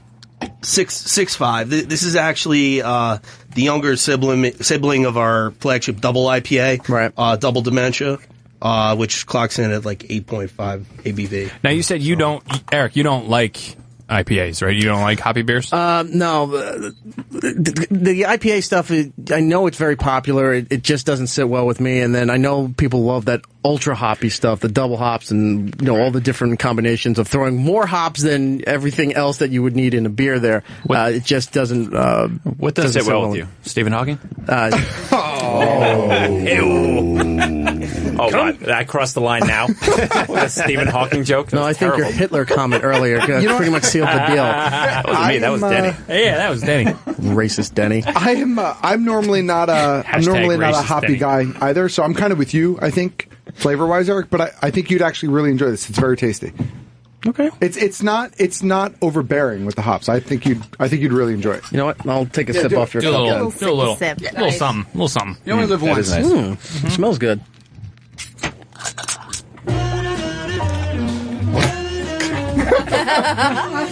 I didn't do that. I think Denny hit the keyboard.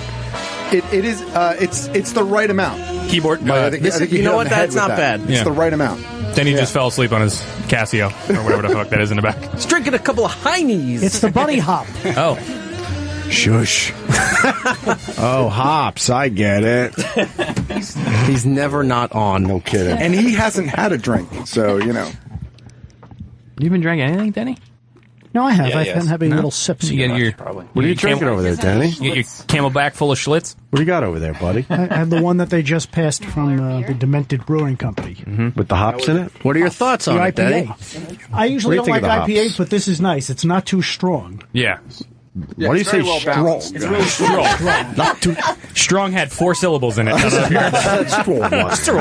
Definitely taking a trip to Flavor Town. Wow. Hey, they validate over there? Oh, how about it? What is this next beer? This is like really like coffee, like really. Yeah, this is like my morning cup of coffee. Delicious. So this is it's the first installment in our winter stout series called the 7 Deadly Stouts. Each of those stouts is named after one of the 7 deadly sins. So this is our chocolate stout. It's called Lust. Doug, he's a brewer. He can give you a little bit more of an idea of what's in that. Yeah, so I did a good amount of chocolate, but I didn't want to make it overbearing, because sometimes it can be way too heavy on the chocolate. I want to make it nice and balanced, give it a nice little slight roast to it. Not too bitter, but very dry, not really sweet. I can't stand sweet wines, sweet beers, too much sugar, you might as well make it alcohol so you can get drunk. So it's very sessionable, it clocks in a little above 6%. And yeah, I really enjoy it. People seem to like it. Nice and dry finish. So what do you guys think? It's nice. Yeah, it's great. It's definitely not too sweet. Like you get that chocolate, you get the roast. I get a little bit of coffee, but I guess that's from the roast. Yeah. It's very tasty. Yeah, there is chocolate malt into it as well. So, and the roast helps as well, obviously. So, and honestly, you get it more on the aftertaste. The back end. Yeah, the back end. On that palate. Yeah. Mm-hmm. Nice. Yeah, it's good. Lewis, what did you want to ask? Ask Liz a little bit about the brewery because when I went in, she's the one that gave me the tour, and it was fantastic. Give us the history. Maybe you want to. Anybody want to give us the history of the history of the brewery? The brewery there? Oh yeah, Sure. So, I started brewing about 7 years ago, and just home brewing, and I always wanted to start my own business, so I kind of spent the last 7 years creating recipes and writing a business plan and putting things together. And in 2014, we decided to go for it and found a space in Middlesex. Quite honestly, I never even realized Middlesex was a town. I thought it was only a county in New Jersey. And I stumbled onto the space on Craigslist, and we're in a really cool old brick building. It's got to be over 100 years old. It's got a lot of character. We decided to make it our home, and so we started the process in October of last year. We opened the brewery in May. We started distributing of 2015. And in mid-August, we opened our tasting room to the public. You were saying before the show that you guys are just completely blown up. Yeah, the biggest thing is, the best part. Just swing that mic over there for her. Just for brewing, just starting to brew in April, getting picked up by a distributor, 100 distributors, it was kind of a shell shock for Tom himself. Tom was distributing himself out of his Jeep, actually. He was driving all over New Jersey. Backseat of that Jeep, another episode. That's it.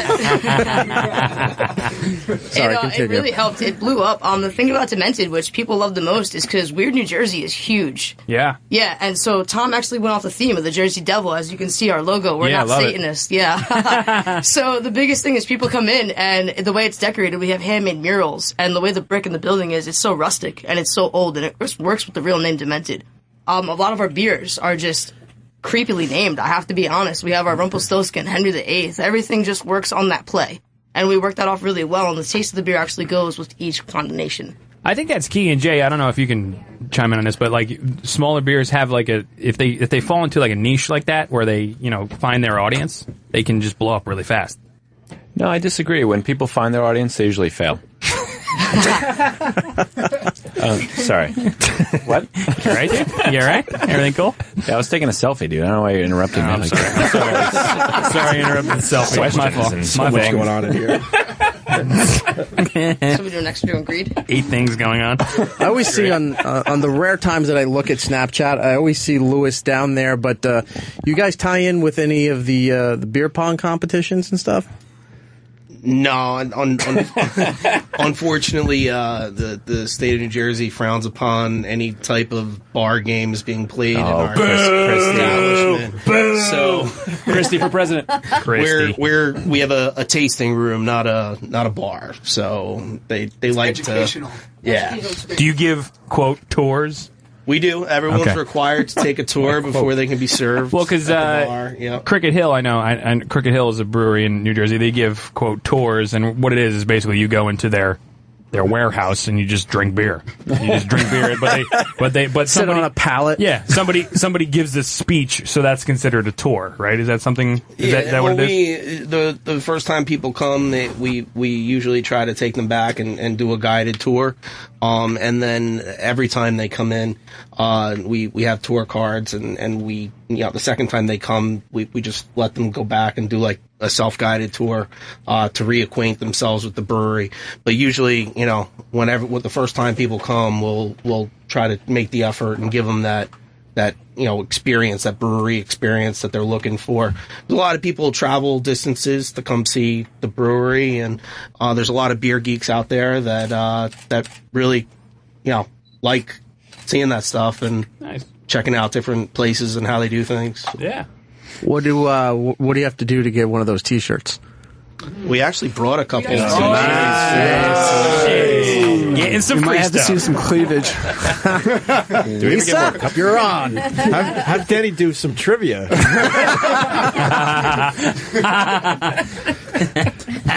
We might have to have a little wrestling match because we only have 2 T-shirts, and there's quite a few of you guys here. So maybe the 206 caller can get one.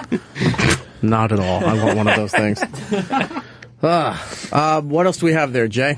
What's next, guys? What's the G?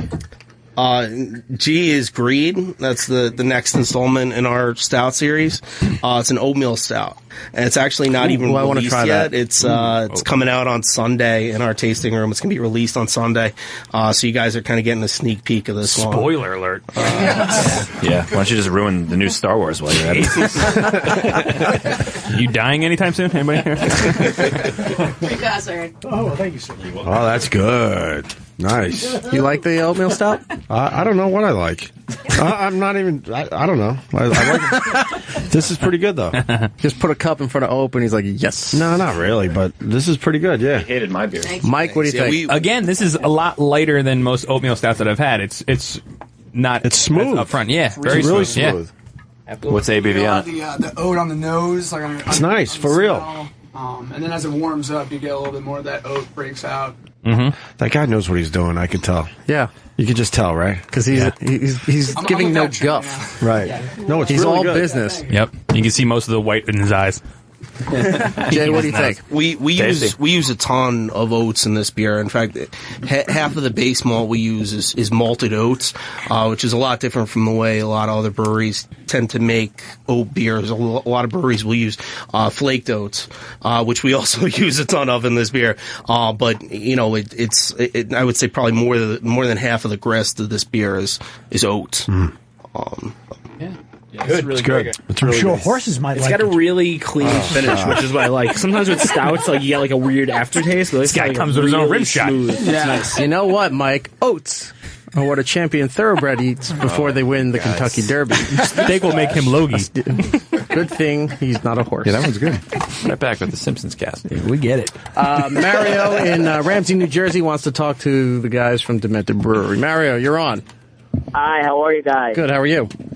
Good. I actually run a small restaurant called Anthony's Coal Fire Pizza. Oh, yeah. No. Good. Glad you guys have heard of us. No.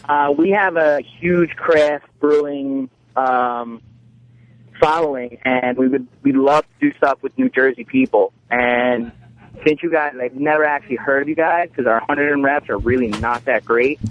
Have you heard of now Bruce that I've heard you Springsteen? guys on Erik over here, and I would love to have you guys stop in on Monday around 2 o'clock. Bring some beers. We'll talk. My name is Mario. We'll sit, we'll talk, no big whoop. Be more no, definitely. And we'll try and get you guys on our taps. I mean, the 7 Deadly Sins sounds fantastic, and we'd love to do something like a craft beer dinner where we'll pair some of our food with your beers. But if you're there at 2:01, forget it. Eric's. By the way, Eric's getting a 10% commission on that. Eric come too. Yeah, Monday 2 o'clock or forget it. Yeah. All right, yeah, definitely. We'll definitely stop by. You're the Coal Fire Pizza in Edison, right?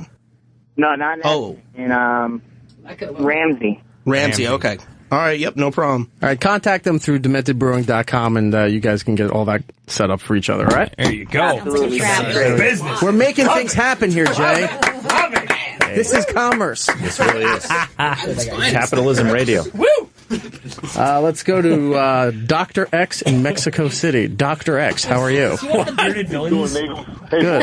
quick question here. I'm a raging alcoholic. I've been sober longer than Rich Voss. I drink plenty of non-alcoholic beers, but I'm getting bored as shit of O'Doul's, St. Pauli's Girls, Beck's non-alcoholic. There's a couple good Japanese ones. Guys, recommend something or make something for me, dude. Klostauler. Check that one out. It's a German. Klostauler. Oh, yeah, I've had that one before, but do you guys do any... the deal is it's all straight beers here, you know, and I hear this talk about chocolatey goodness and caramel goodness and roasts. Anything out there for us? Yeah, man, that's quick. To be honest, I don't even know how to make a non-alcoholic beer. So I can look into it for you, but you know, as of right now, I'm like alcohol. Not sure how I can do that. There's really not a market for that, right? In general, What's weird is there's no non-alcoholic IPA or stout. I don't know. I mean, you'd think somebody would figure it out. Figure that out. Yeah. Yeah. They just figured out a gluten-free stout and like gluten-free IPA. That's got to be horrible, man. Yeah. Whoever invents the non-alcoholic stout and IPA will probably make millions, but nobody's done it yet, as far as I know. Well, get on it, Jay. Hey, I got enough. man. You know enough people. You could probably make that happen, dude. Have you heard of Tinder? I'm a busy man. Lisa laughed a little too loud. Wait, I thought your cleavage was familiar. Oh, wait. Too bad he swiped left. Oh, boo. Let's go to put line 1 on hold, please. There we go. Chris in San Diego. Chris, how are you? Hey, how are you guys doing? Doing good. Thank you for listening to us on the afternoon drive on the West Coast. Ooh. Oh, awesome. Yeah. You know, it's 5 o'clock here. It's night, so it's kind of nice. But quick question to the Demented Brewery guys. Craft beer, you know, since 2010 has really exploded in a lot of breweries nowadays. I mean, you know, you get, 1.5 new breweries a day. How are you guys engineering your own hype train? You know, are you guys doing small batch barrel-aged beers, only doing 200 bottle counts and trying to hype up your own stuff and get your name out there? Or? Yeah, we definitely do a lot of small batch stuff. Right now, you know, we have new beers coming out every week in our tasting room. So every other week we do a full 10-barrel release, and then every week in between that, we're putting out a 1-barrel batch of something different, something new, something innovative, you know, just to try to keep things fresh. You know, distribution has really been huge for us. We got picked up by Hudson Brewing Company back in October, and they've been doing a great job of getting our beer out there. You know, I don't know if Fresh wants to add anything. They grow organically, right, guys? But yeah, we're definitely planning on doing a bunch of barrel stuff. I love doing Save barrels. 10 cents if you use the same bag. So we you know, I'm a big fan of barrel aged stuff. And we're definitely planning on doing some of these stouts in barrels as well. Doing some maybe limited releases coming in 2016. And then hopefully, actually, 2016, we're going to plan on try to get into the city as well, so you guys can be able to get some of our beers. And yeah, we're looking forward to that. Maybe potentially going down the sour, maybe doing some sour barrels. I'm a big sour guy, but I know some of these people don't like sours. But so you're going to try and follow Russian River and Allagash and do a cool ship and do it right? Yeah, I mean, I would love to. You know, I just got back from Belgium about a couple weeks ago. So you know, I was just at Cantillon and hanging out with Jean, and great guy. And sour beer. So yeah, I mean, I would love to do a cool ship. Maybe sometime down the future, but. John's an awesome guy. I know him personally. I've been in the beer world for a real long time. My family is from over there, so yeah, I definitely know Jean, you know, but honestly, in the sour game, sour is trying to become real big right now, and really, you got to follow Allagash and Russian River, Lost Abbey. Yeah, you guys got Rare Barrel out there. Jay's making really good beer on the Sour Hour. Really good beer. Rare Barrel just got the PH7 or PH1 barrel from Morning Show, New Belgium. Yeah. They got one of their first 7 barrels. That's right. Yeah, I did see that. Yeah. So you might be looking for a little Isabella Roxas remake. So. Yeah, sorry, definitely interesting. You know, I mean, I got 5 friends that own breweries out here in San Diego. I brew myself. Oh, well, what breweries in San Diego? So Rip Current, know Peter at Alesmith. So my buddies just basically won the Stone Brewing home competition the past 3 years in a row. So you got R&R Coconut Stout, you got Exoba Stout. Chris Banker, that guy's doing huge things right now. There's a lot of people out there. Yeah, just jacking it in San Diego. Yeah, I mean, there's like a brewery every block in San Diego. This guy's dropping more names than IMDb. Those breweries and he's still going. Those breweries in San Diego are going to go away soon. And then what happened? All right, Chris, thank you so much, man. I do appreciate you listening out there on the West Coast. Let's go to Albuquerque and speak to Pondo. How are you? Reference. Hey, just want to say you guys got a hell of a brewery out there. I was out there about a month ago on an East Coast brewery tour, and really enjoy what you guys are. Your double IPA that you guys do there. I got a brewery here in Albuquerque, Ponderosa Brewing Company, and really excited to see a nice East Coast IPA. Yeah, well, glad you definitely enjoyed it. Yeah, we're happy with it. People seem to really like it. It moves well. IPA is a big seller. But yeah, we're going forward. We want to try maybe new things. New markets. Yeah, right on. Yeah, you guys experimenting. Like, you guys know this too. The farther west you go, the heavier and more beastly the stouts are becoming. Are you guys going to be going that route on the East Coast, or kind of sticking with your own formula there? Well, we like to brew seasonally for the most part. We do have three beers that we distribute year round. And at the end of this stout series, at the end of the year, we're going to have a poll of our customers to determine which one of these stouts becomes a year round. So, we're going to start producing one of these beers year round starting in probably March. And then, again, the focus will switch back towards seasonal stuff, so you'll start to see, your wheats and your pale ales and stuff like that, your brown ales coming out in the spring, and then we'll switch to more sessionable beers for the summer, and then back into your kind of Oktoberfest pumpkins for the fall. Right on. Well, you guys keep it up, and hopefully I'll get back out there again soon to you guys. All right, awesome. All right, thanks, Pondo. A lot of people want to talk to Demented Brewery here. Larry in Georgia. Larry, how are you? Really good. Great show here. It's good to talk to you again. Thanks, sir. I just wonder, and I'm not trying to disparage your obvious fine products. It's just for the American palate. You have to put something in the beer, seemingly, for the American palate, whether it's pumpkin or blueberry or chocolate. Does anybody just craft brew a classic Southern German beer like a classic Helles or a Märzen or... because all the guys that I talk to when I deliver freight to breweries, the microbrews that bring them in, bottles and caps and things, and they say they brew English style because they don't have to age as long. If they brew German style, they'd have to almost double their storage. Is that a limiting factor on it, or is there just not any American palate for a classic Southern German beer? Well, a lot of German styles are lagers, and you touch on that. They do have to be aged for an extended period of time, which does present an issue for smaller craft breweries because we're limited in the amount of space we have to store these beers. So yeah, you will see less lagers, and I think that's what you're mostly referring to here is the lager style. We did this year do a small batch of our Oktoberfest, which is a German Märzen. And we plan to do a full 10-barrel batch of it next year. But in terms of, getting into producing them, regularly, I'm not really sure about that. We may do, a Bock or a Doppelbock, as a seasonal release next year. But, I don't think you're going to see a year-round lager from us for quite some time. Have you ever researched Good Weihnachtenbach, the Christmas beers? Because the Germans do put out a Christmas beer, Weihnachtenbach. I'm not familiar with it.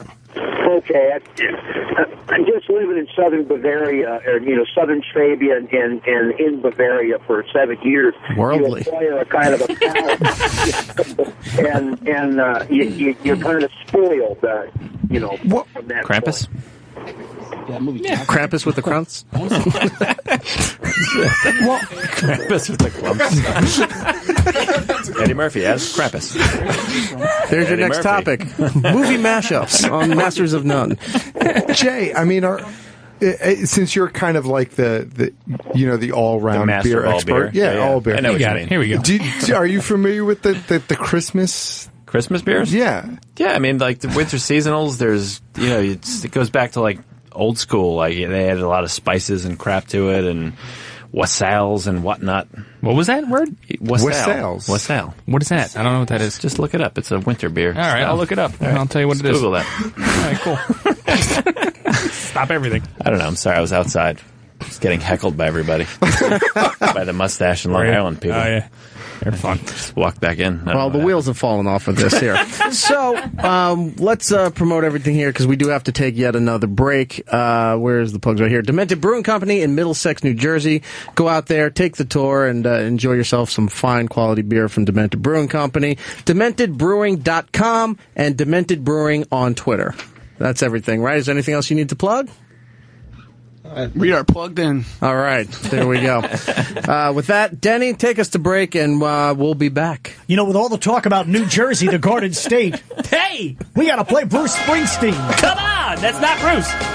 That's not Bruce. That's one too many beers. Wrong track. How about Barry Manilow? That's not the boss. Bruce Lee Springsteen.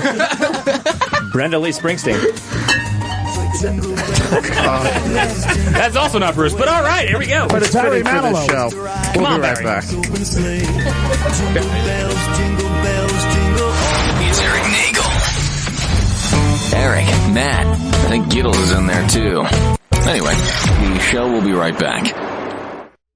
You would have to be a jackass to drink and drive. It's Dominic the Donkey. Oh, God. No one outside of the New York area knows this song. Little New York flavor.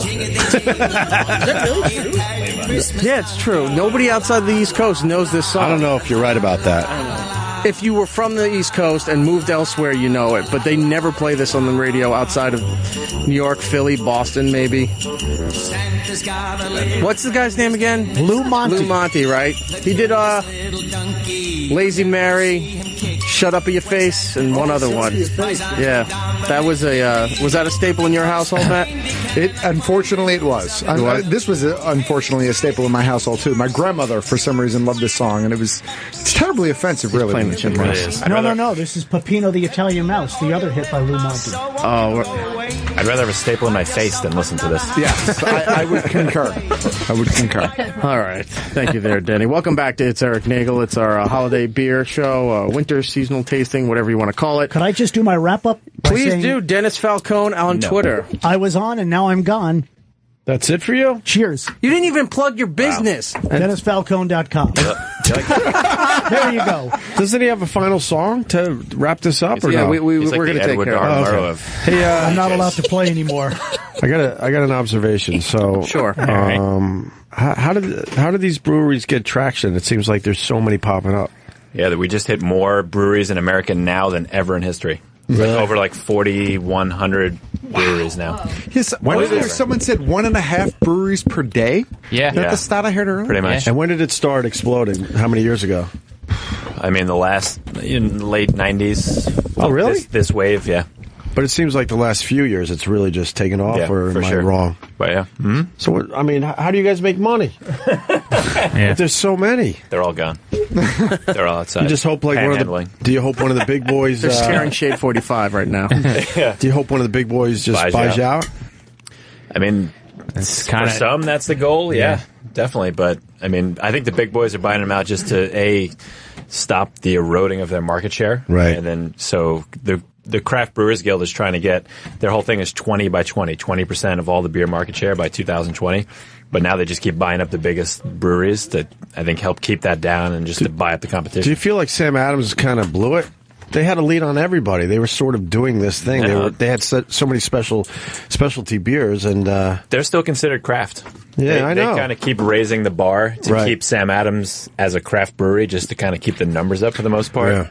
How are they still considered craft, though? Because they keep raising the criteria to keep them craft, the barrel number, and then also the They also Yuengling is actually now considered a craft brewery as of last year for the first time ever. Yeah. Well, who puts out the numbers that like how many barrels makes it a craft brewery? Does like Sam Adams set that, or no? It's the Brewers Association. Okay.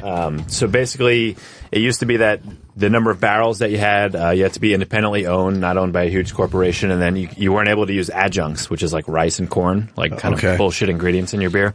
And then they kind of eliminated that. Right? Yeah. And then they raised the barrel limit every year to kind of keep Sam Adams in it so they can count it as craft beer.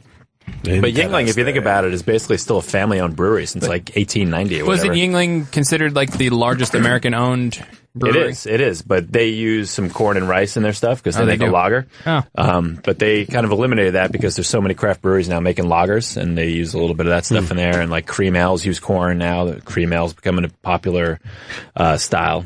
So... Yuengling is a weird one because I feel, based on where we are, Yuengling is like a staple, right? Yeah. Like it's kind of almost, it's a lot of people's go-to. It's right? definitely Personally, regional, it's one of my go-tos. Yeah. Like if you're in a bar and you don't know something, or you're not comfortable with something, Yuengling is the go-to. Yep. But I guess the further you get away from this area, Yuengling, people don't know it at all. It's very regional. I used to run a beer store up in Kingston, and people would come in from like down south or whatever. They'd be like, "Oh my God, you guys got Yuengling?" Like, it's like the most like rote beer, like, and they would buy just cases of it to take like down to like Maryland or whatever because they don't get it down there in Florida. And what is it in PA? They just call it lager. Just give me a lager. Yeah, that's the beer. That's Yuengling. Mm-hmm. Yeah. It's the best. It's pretty cool. You should shout out the other breweries who sent you shit that we didn't get to try because it was warm and we ran out of time. It's over there somewhere. Wow. It's like they're relegated to the corner breweries. No, we did a couple. Actually, there's two here that I wanted to bring attention to. Marky Ramone does a show here on Faction, Marky Ramone's Blitzkrieg. And this guy... God bless him. He puts out a lot of stuff. He has his own pasta sauce and clothing and all this stuff. I just found out. Can you grab that small bottle right there? He has his own beer, but it can't be made in the United States. Yeah, it's Europe. They make it in Europe. Now, why is that? I don't know the story behind it, honestly, but there's like an Iron Maiden beer. There's an AC/DC beer now. Is it because of the alcohol content or the process? No, I don't think so. I don't know. I think just the company might be incompetent. Not really sure. Okay, all right. I don't know what the deal is with it, but someone I think over in Europe makes it. But I'm going to taste it, and it'll probably taste like the fourth best Ramones beer of all time. Ooh. Take that. Great label. Ramones. R.I.P. Joey. And then try it. Matt, if you can grab the one with the wax on there. Or at least anybody. Sorry, it was a little out of my reach. Now, this one here was given to us from Richard Christie over on Howard's show. He has a band called Charred Walls of the Damned. Okay. And this brewery put out a beer for the band. Oh, nice. So I wanted to bring this as a gift for Jay because I'm sure he would appreciate it here. Hell yeah. It's a bourbon barrel-aged Belgian quad. You had me at bourbon barrel-aged. I definitely love the wax. Here, I'll pass over. They'll probably get sued from because 2014. Maker's Mark type thing there. They own the concept of red dripped wax. No kidding. I swear to God. Like, you could have red wax on your bottle, but it can't be dripping. That's actually crimson wax. I was going to say, can you argue that that's not red? That it's I guess. some other shade. I guess. Brick red. It looks kind of drippy to me. Brick red. Look in the Crayola box. Yes. Don't tell the Maker's Mark, people. Nope. But I'll drink it. Looks good. So he brought that over. Unfortunately, he couldn't be part of the show because of things, but he wanted to bring that over, and who are the it was other really guys nice of him. Thank you. Sent you like a case that's out there too. That was the piece of paper I put next to Eric over there. We mentioned these guys earlier down in North Carolina. White Street Brewing Company. They sent us a whole bunch of stuff that we were going to try after the show. Lewis some take homes, party favors, if you will. What did Lewis say? What? I said he's not welcome there. Oh, he's not welcome there. But the Scottish ale looks interesting. For religious reasons, Lewis. Because you're Muslim. He's a reverend. Sorry, in the Muslim church. Yes. Muslim Church of Brevity. There was a box over there. I forgot all about that. Lisa, if you can grab that. Somebody else sent some stuff, too. No, not that one. No, not that one. That's the Magic Hat up in Vermont. Amazon. This one here. Matt, open that up. But there's beer in that box? Yeah, I guess so. What kind of box is that? It's precariously bubble wrapped. Does it come 2 days if you order it on Prime? Booble wrap. Can we do an unwrapping video on this? Pliny's. Unboxing. Pliny's? What? It's the one we already drank. Pliny the Elder. Did we try that? Oh my God! Yeah, I'll take that. That's the one we drank. Thank you to Murph Twit on Twitter. I forgot to get sent these. Thank you so much, man. We do appreciate it. It's one of the top 10, 20 beers. Really? I don't know any of this shit. It's hard. What, two of them? Beers. It's hard to keep track of all this. Getting into beers is like getting into punk rock. Like it's like really, you have to fucking work at it. I feel like next beer show we need a whiteboard where we could just keep writing down every single beer. There's been way too many to keep track of. We'll just do like a beautiful mind and just write on the glass. Hey, that works too. And then we'll. Why don't you say that on the mic, Lewis? Why's it got to be a whiteboard? I don't know. Shows up better? Because white is right. Oh. Jesus, Matt! Wow! And the microphone seeing a new is shade off. of racist from Matt today. And I love it. That's, just truthful. Get a couple in you. Get a couple in you. All right, somebody play Shut Up Your Face and calm Matt down. All right. Oh, wait, Denny's gone. Where did he go? Denny is gone. He packed up because he was, what's his slogan? He had the drunk drive home. I don't know, yeah. The drunk drive. We're running out of time here. We've got about 5 minutes left. Matt, was there anything off the sheet that was really that we did get to? Not that we can cover in 5 minutes. Half seasons, if we can touch on that real quick. So this week, I don't really watch the show. I know it's very popular, but I have seen a handful of episodes. Empire. I believe it's on Fox. And they had their, what they call their mid-season finale now, because now you can't just be off in December for the holidays and come back in January like you normally do. They have to make an event out of it. Now, if you're doing a mid-season finale, if it's sort of a cliffhanger to keep you interested into the second part of the season, I get it, but when you just kind of blow your wad right there and you're like, well, what's coming up in the second part? Empire, big following. People are watching the episode. At the end of the episode, they say it's not going to be back till March. Right. And online, a lot of people were really pissed off about this. Now, I'm trying to figure out when the networks are not doing well at all and they're fighting harder than ever to put stuff out there to keep you from going to basic cable, to Netflix, Amazon, all the streaming services. Why would you, for such a show that has such an amazing following, why would you purposely kind of fuck with your fan base like that? Honestly, I think this is sort of like the spoiled, American viewpoint of television. I think really what we call a mid-season finale or these half seasons is really like UK 2 seasons of a show. But that's different. They wrap it up. Even though there's 6 episodes, it's wrapped up and done. No, that's not true. I don't think it's always wrapped up and done. All right, like in Sherlock, right?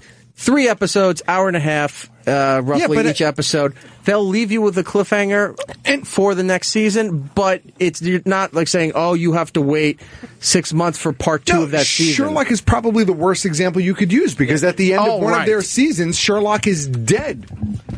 Air quotes, right? And you have to wait a year and change, whatever it is, for the BBC to bring Sherlock back. Okay. I also think probably because of the way television has evolved in the U.S., half seasons really mean that there are mid-season replacements. And so why would you do that though? Yeah. You take the holiday for December to January. Right. We know that. So most of the shows are done mid-December. They do Christmas specials and all this other stuff. You expect it to be back mid-January, right? Or in the case of Fox or whoever has the Super Bowl this year, they put their big shows to wait to premiere after the Super Bowl for the second part of the season. Something. I get that. But when you have something in its second season, first part, white hot right now as far as television goes for a broadcast network, a lot of them don't have big shows like this, to fuck your fan base and say you're going to have to wait till March, and all these people go nuts saying, what the hell are you doing? Because the truth of the matter is your fan base is going to bitch and moan, but the networks know they're going to watch. Rating-wise, that the people are going to come back. And so those people are going to come back, and in the interim, they're giving you a new show that they could then sell ad space for and build a new audience for, and then hopefully have a second season. Question, though, does it ever feel like it's an actual legitimate, okay, this is a good place to end it, and then we can pick back up in that interim? Or does it always feel like it's a marketing ploy? I think that depends on the show. More and more a marketing ploy. I think it depends on the show. I think it depends on the show. Like the mid-season finale this last week of Walking Dead was pretty miserable. Like it was not a good cliffhanger at all. Like if you read the comics, you know that what's going to happen Glenn's when it comes back is going to be crazy. Right. But it was not a good mid-season finale by any means. It just stopped in the middle of a scene. We were all sitting there on the couch like, oh, did this feed cut out? Like what happened? And the episode was over. Yeah, but that's kind of the MO of The Walking Dead. I mean, this was a bad mid-season finale. First episode, action, lures you in. Second episode, trails a little bit, action. I mean, I love 5 the show, episodes of nothing going on, and then one quick episode to wrap up the half season. I'm getting bored of this. I honestly feel that for some shows, really what they're giving you is 2 short seasons, and some shows execute it very well. I think they give you 2 short, focused seasons, but they call it one season because in the U.S., that's what you're used to. But really, if you have a UK show, what you're getting is two series. Who's to say what's a season, though? Yeah. But that's what I mean. Just call 8 episodes a season. Say, all right, we'll see in 3 months. UK shows are traditionally 8 episodes. Right, but they've always been that way. American seasons are 22 episodes. Yeah. Some now, 13 episode seasons is fairly new for this country. To then take that and split that in half, but people are getting more and more pissed off. But the truth is that the 22 episode seasons are far too long, and what you end up with is 22 episodes, but only half of those episodes are really good. So when they do these mid-season breaks, I think the intention is to try to give you 2.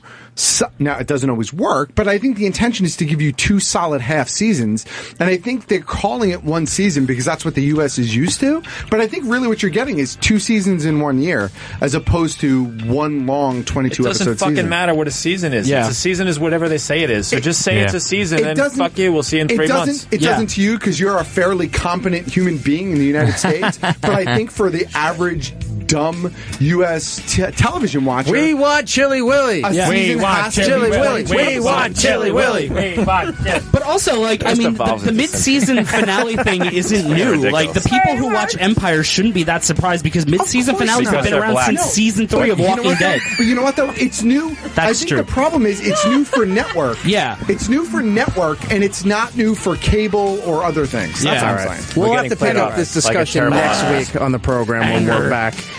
Next week is our gift-giving show. Yes. So everybody's walking home with something. You get a pretzel rod, and you get a pretzel rod, and you get a pretzel rod. I ate my pretzel rod. All right, let's go throw the plugs around here because we need to get out. Matt OG. Geek Stuff OG on Twitter and Instagram, and I want to give a quick shout-out to John Doe Visuals, the gentleman who shoots all the awesome photos that you see fantastic on the It's Erik Nagel Instagram, so follow him, John Doe Visuals. All right. Lisa? Wait. There you go. Okay, I'm going to be in Fort Pierce, Florida, December 12th, headlining at the Sunrise Theater. And follow me on Twitter. That's a nice venue. I know that area. Fort Pierce is horrible, but the theater is good. Yes. Thanks to Ope, who ducked out about 20 minutes ago and didn't say anything. Opie Radio on Twitter, and of course Opie and Jimmy, 6 a.m. Plugs. 7 a.m. Sorry, Monday through alternate Fridays. I forgot. No, I'm trying to think what next week is. Monday through Thursday at 7 a.m. here on that. Greg, go ahead. Yeah, Hurry. Go, hurry up.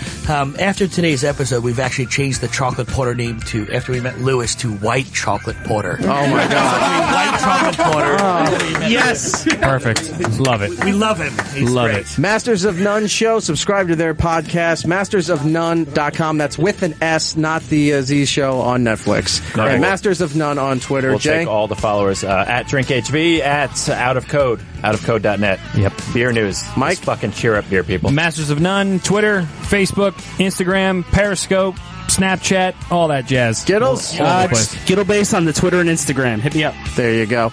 And as for me, it's E-Rock Radio on Twitter and Instagram. But for the show, it's Erik Nagel on Twitter, Instagram, Facebook, YouTube, Snapchat. And I think that's about it. Next week, we continue the holiday festivities. And it's Matt's last show of the year. It is. Aww. And then we'll do one more show after that when Matt is gone. Yes. And then we'll end up the year strong, hopefully. So that's it for this show. Thank you to all the breweries that came in. I hope everyone had a great time. I hope this wasn't a huge clusterfuck on the air if you were listening to this. If it was, don't worry, it's going to repeat on Christmas Day. That being said, till next time, be seeing ya.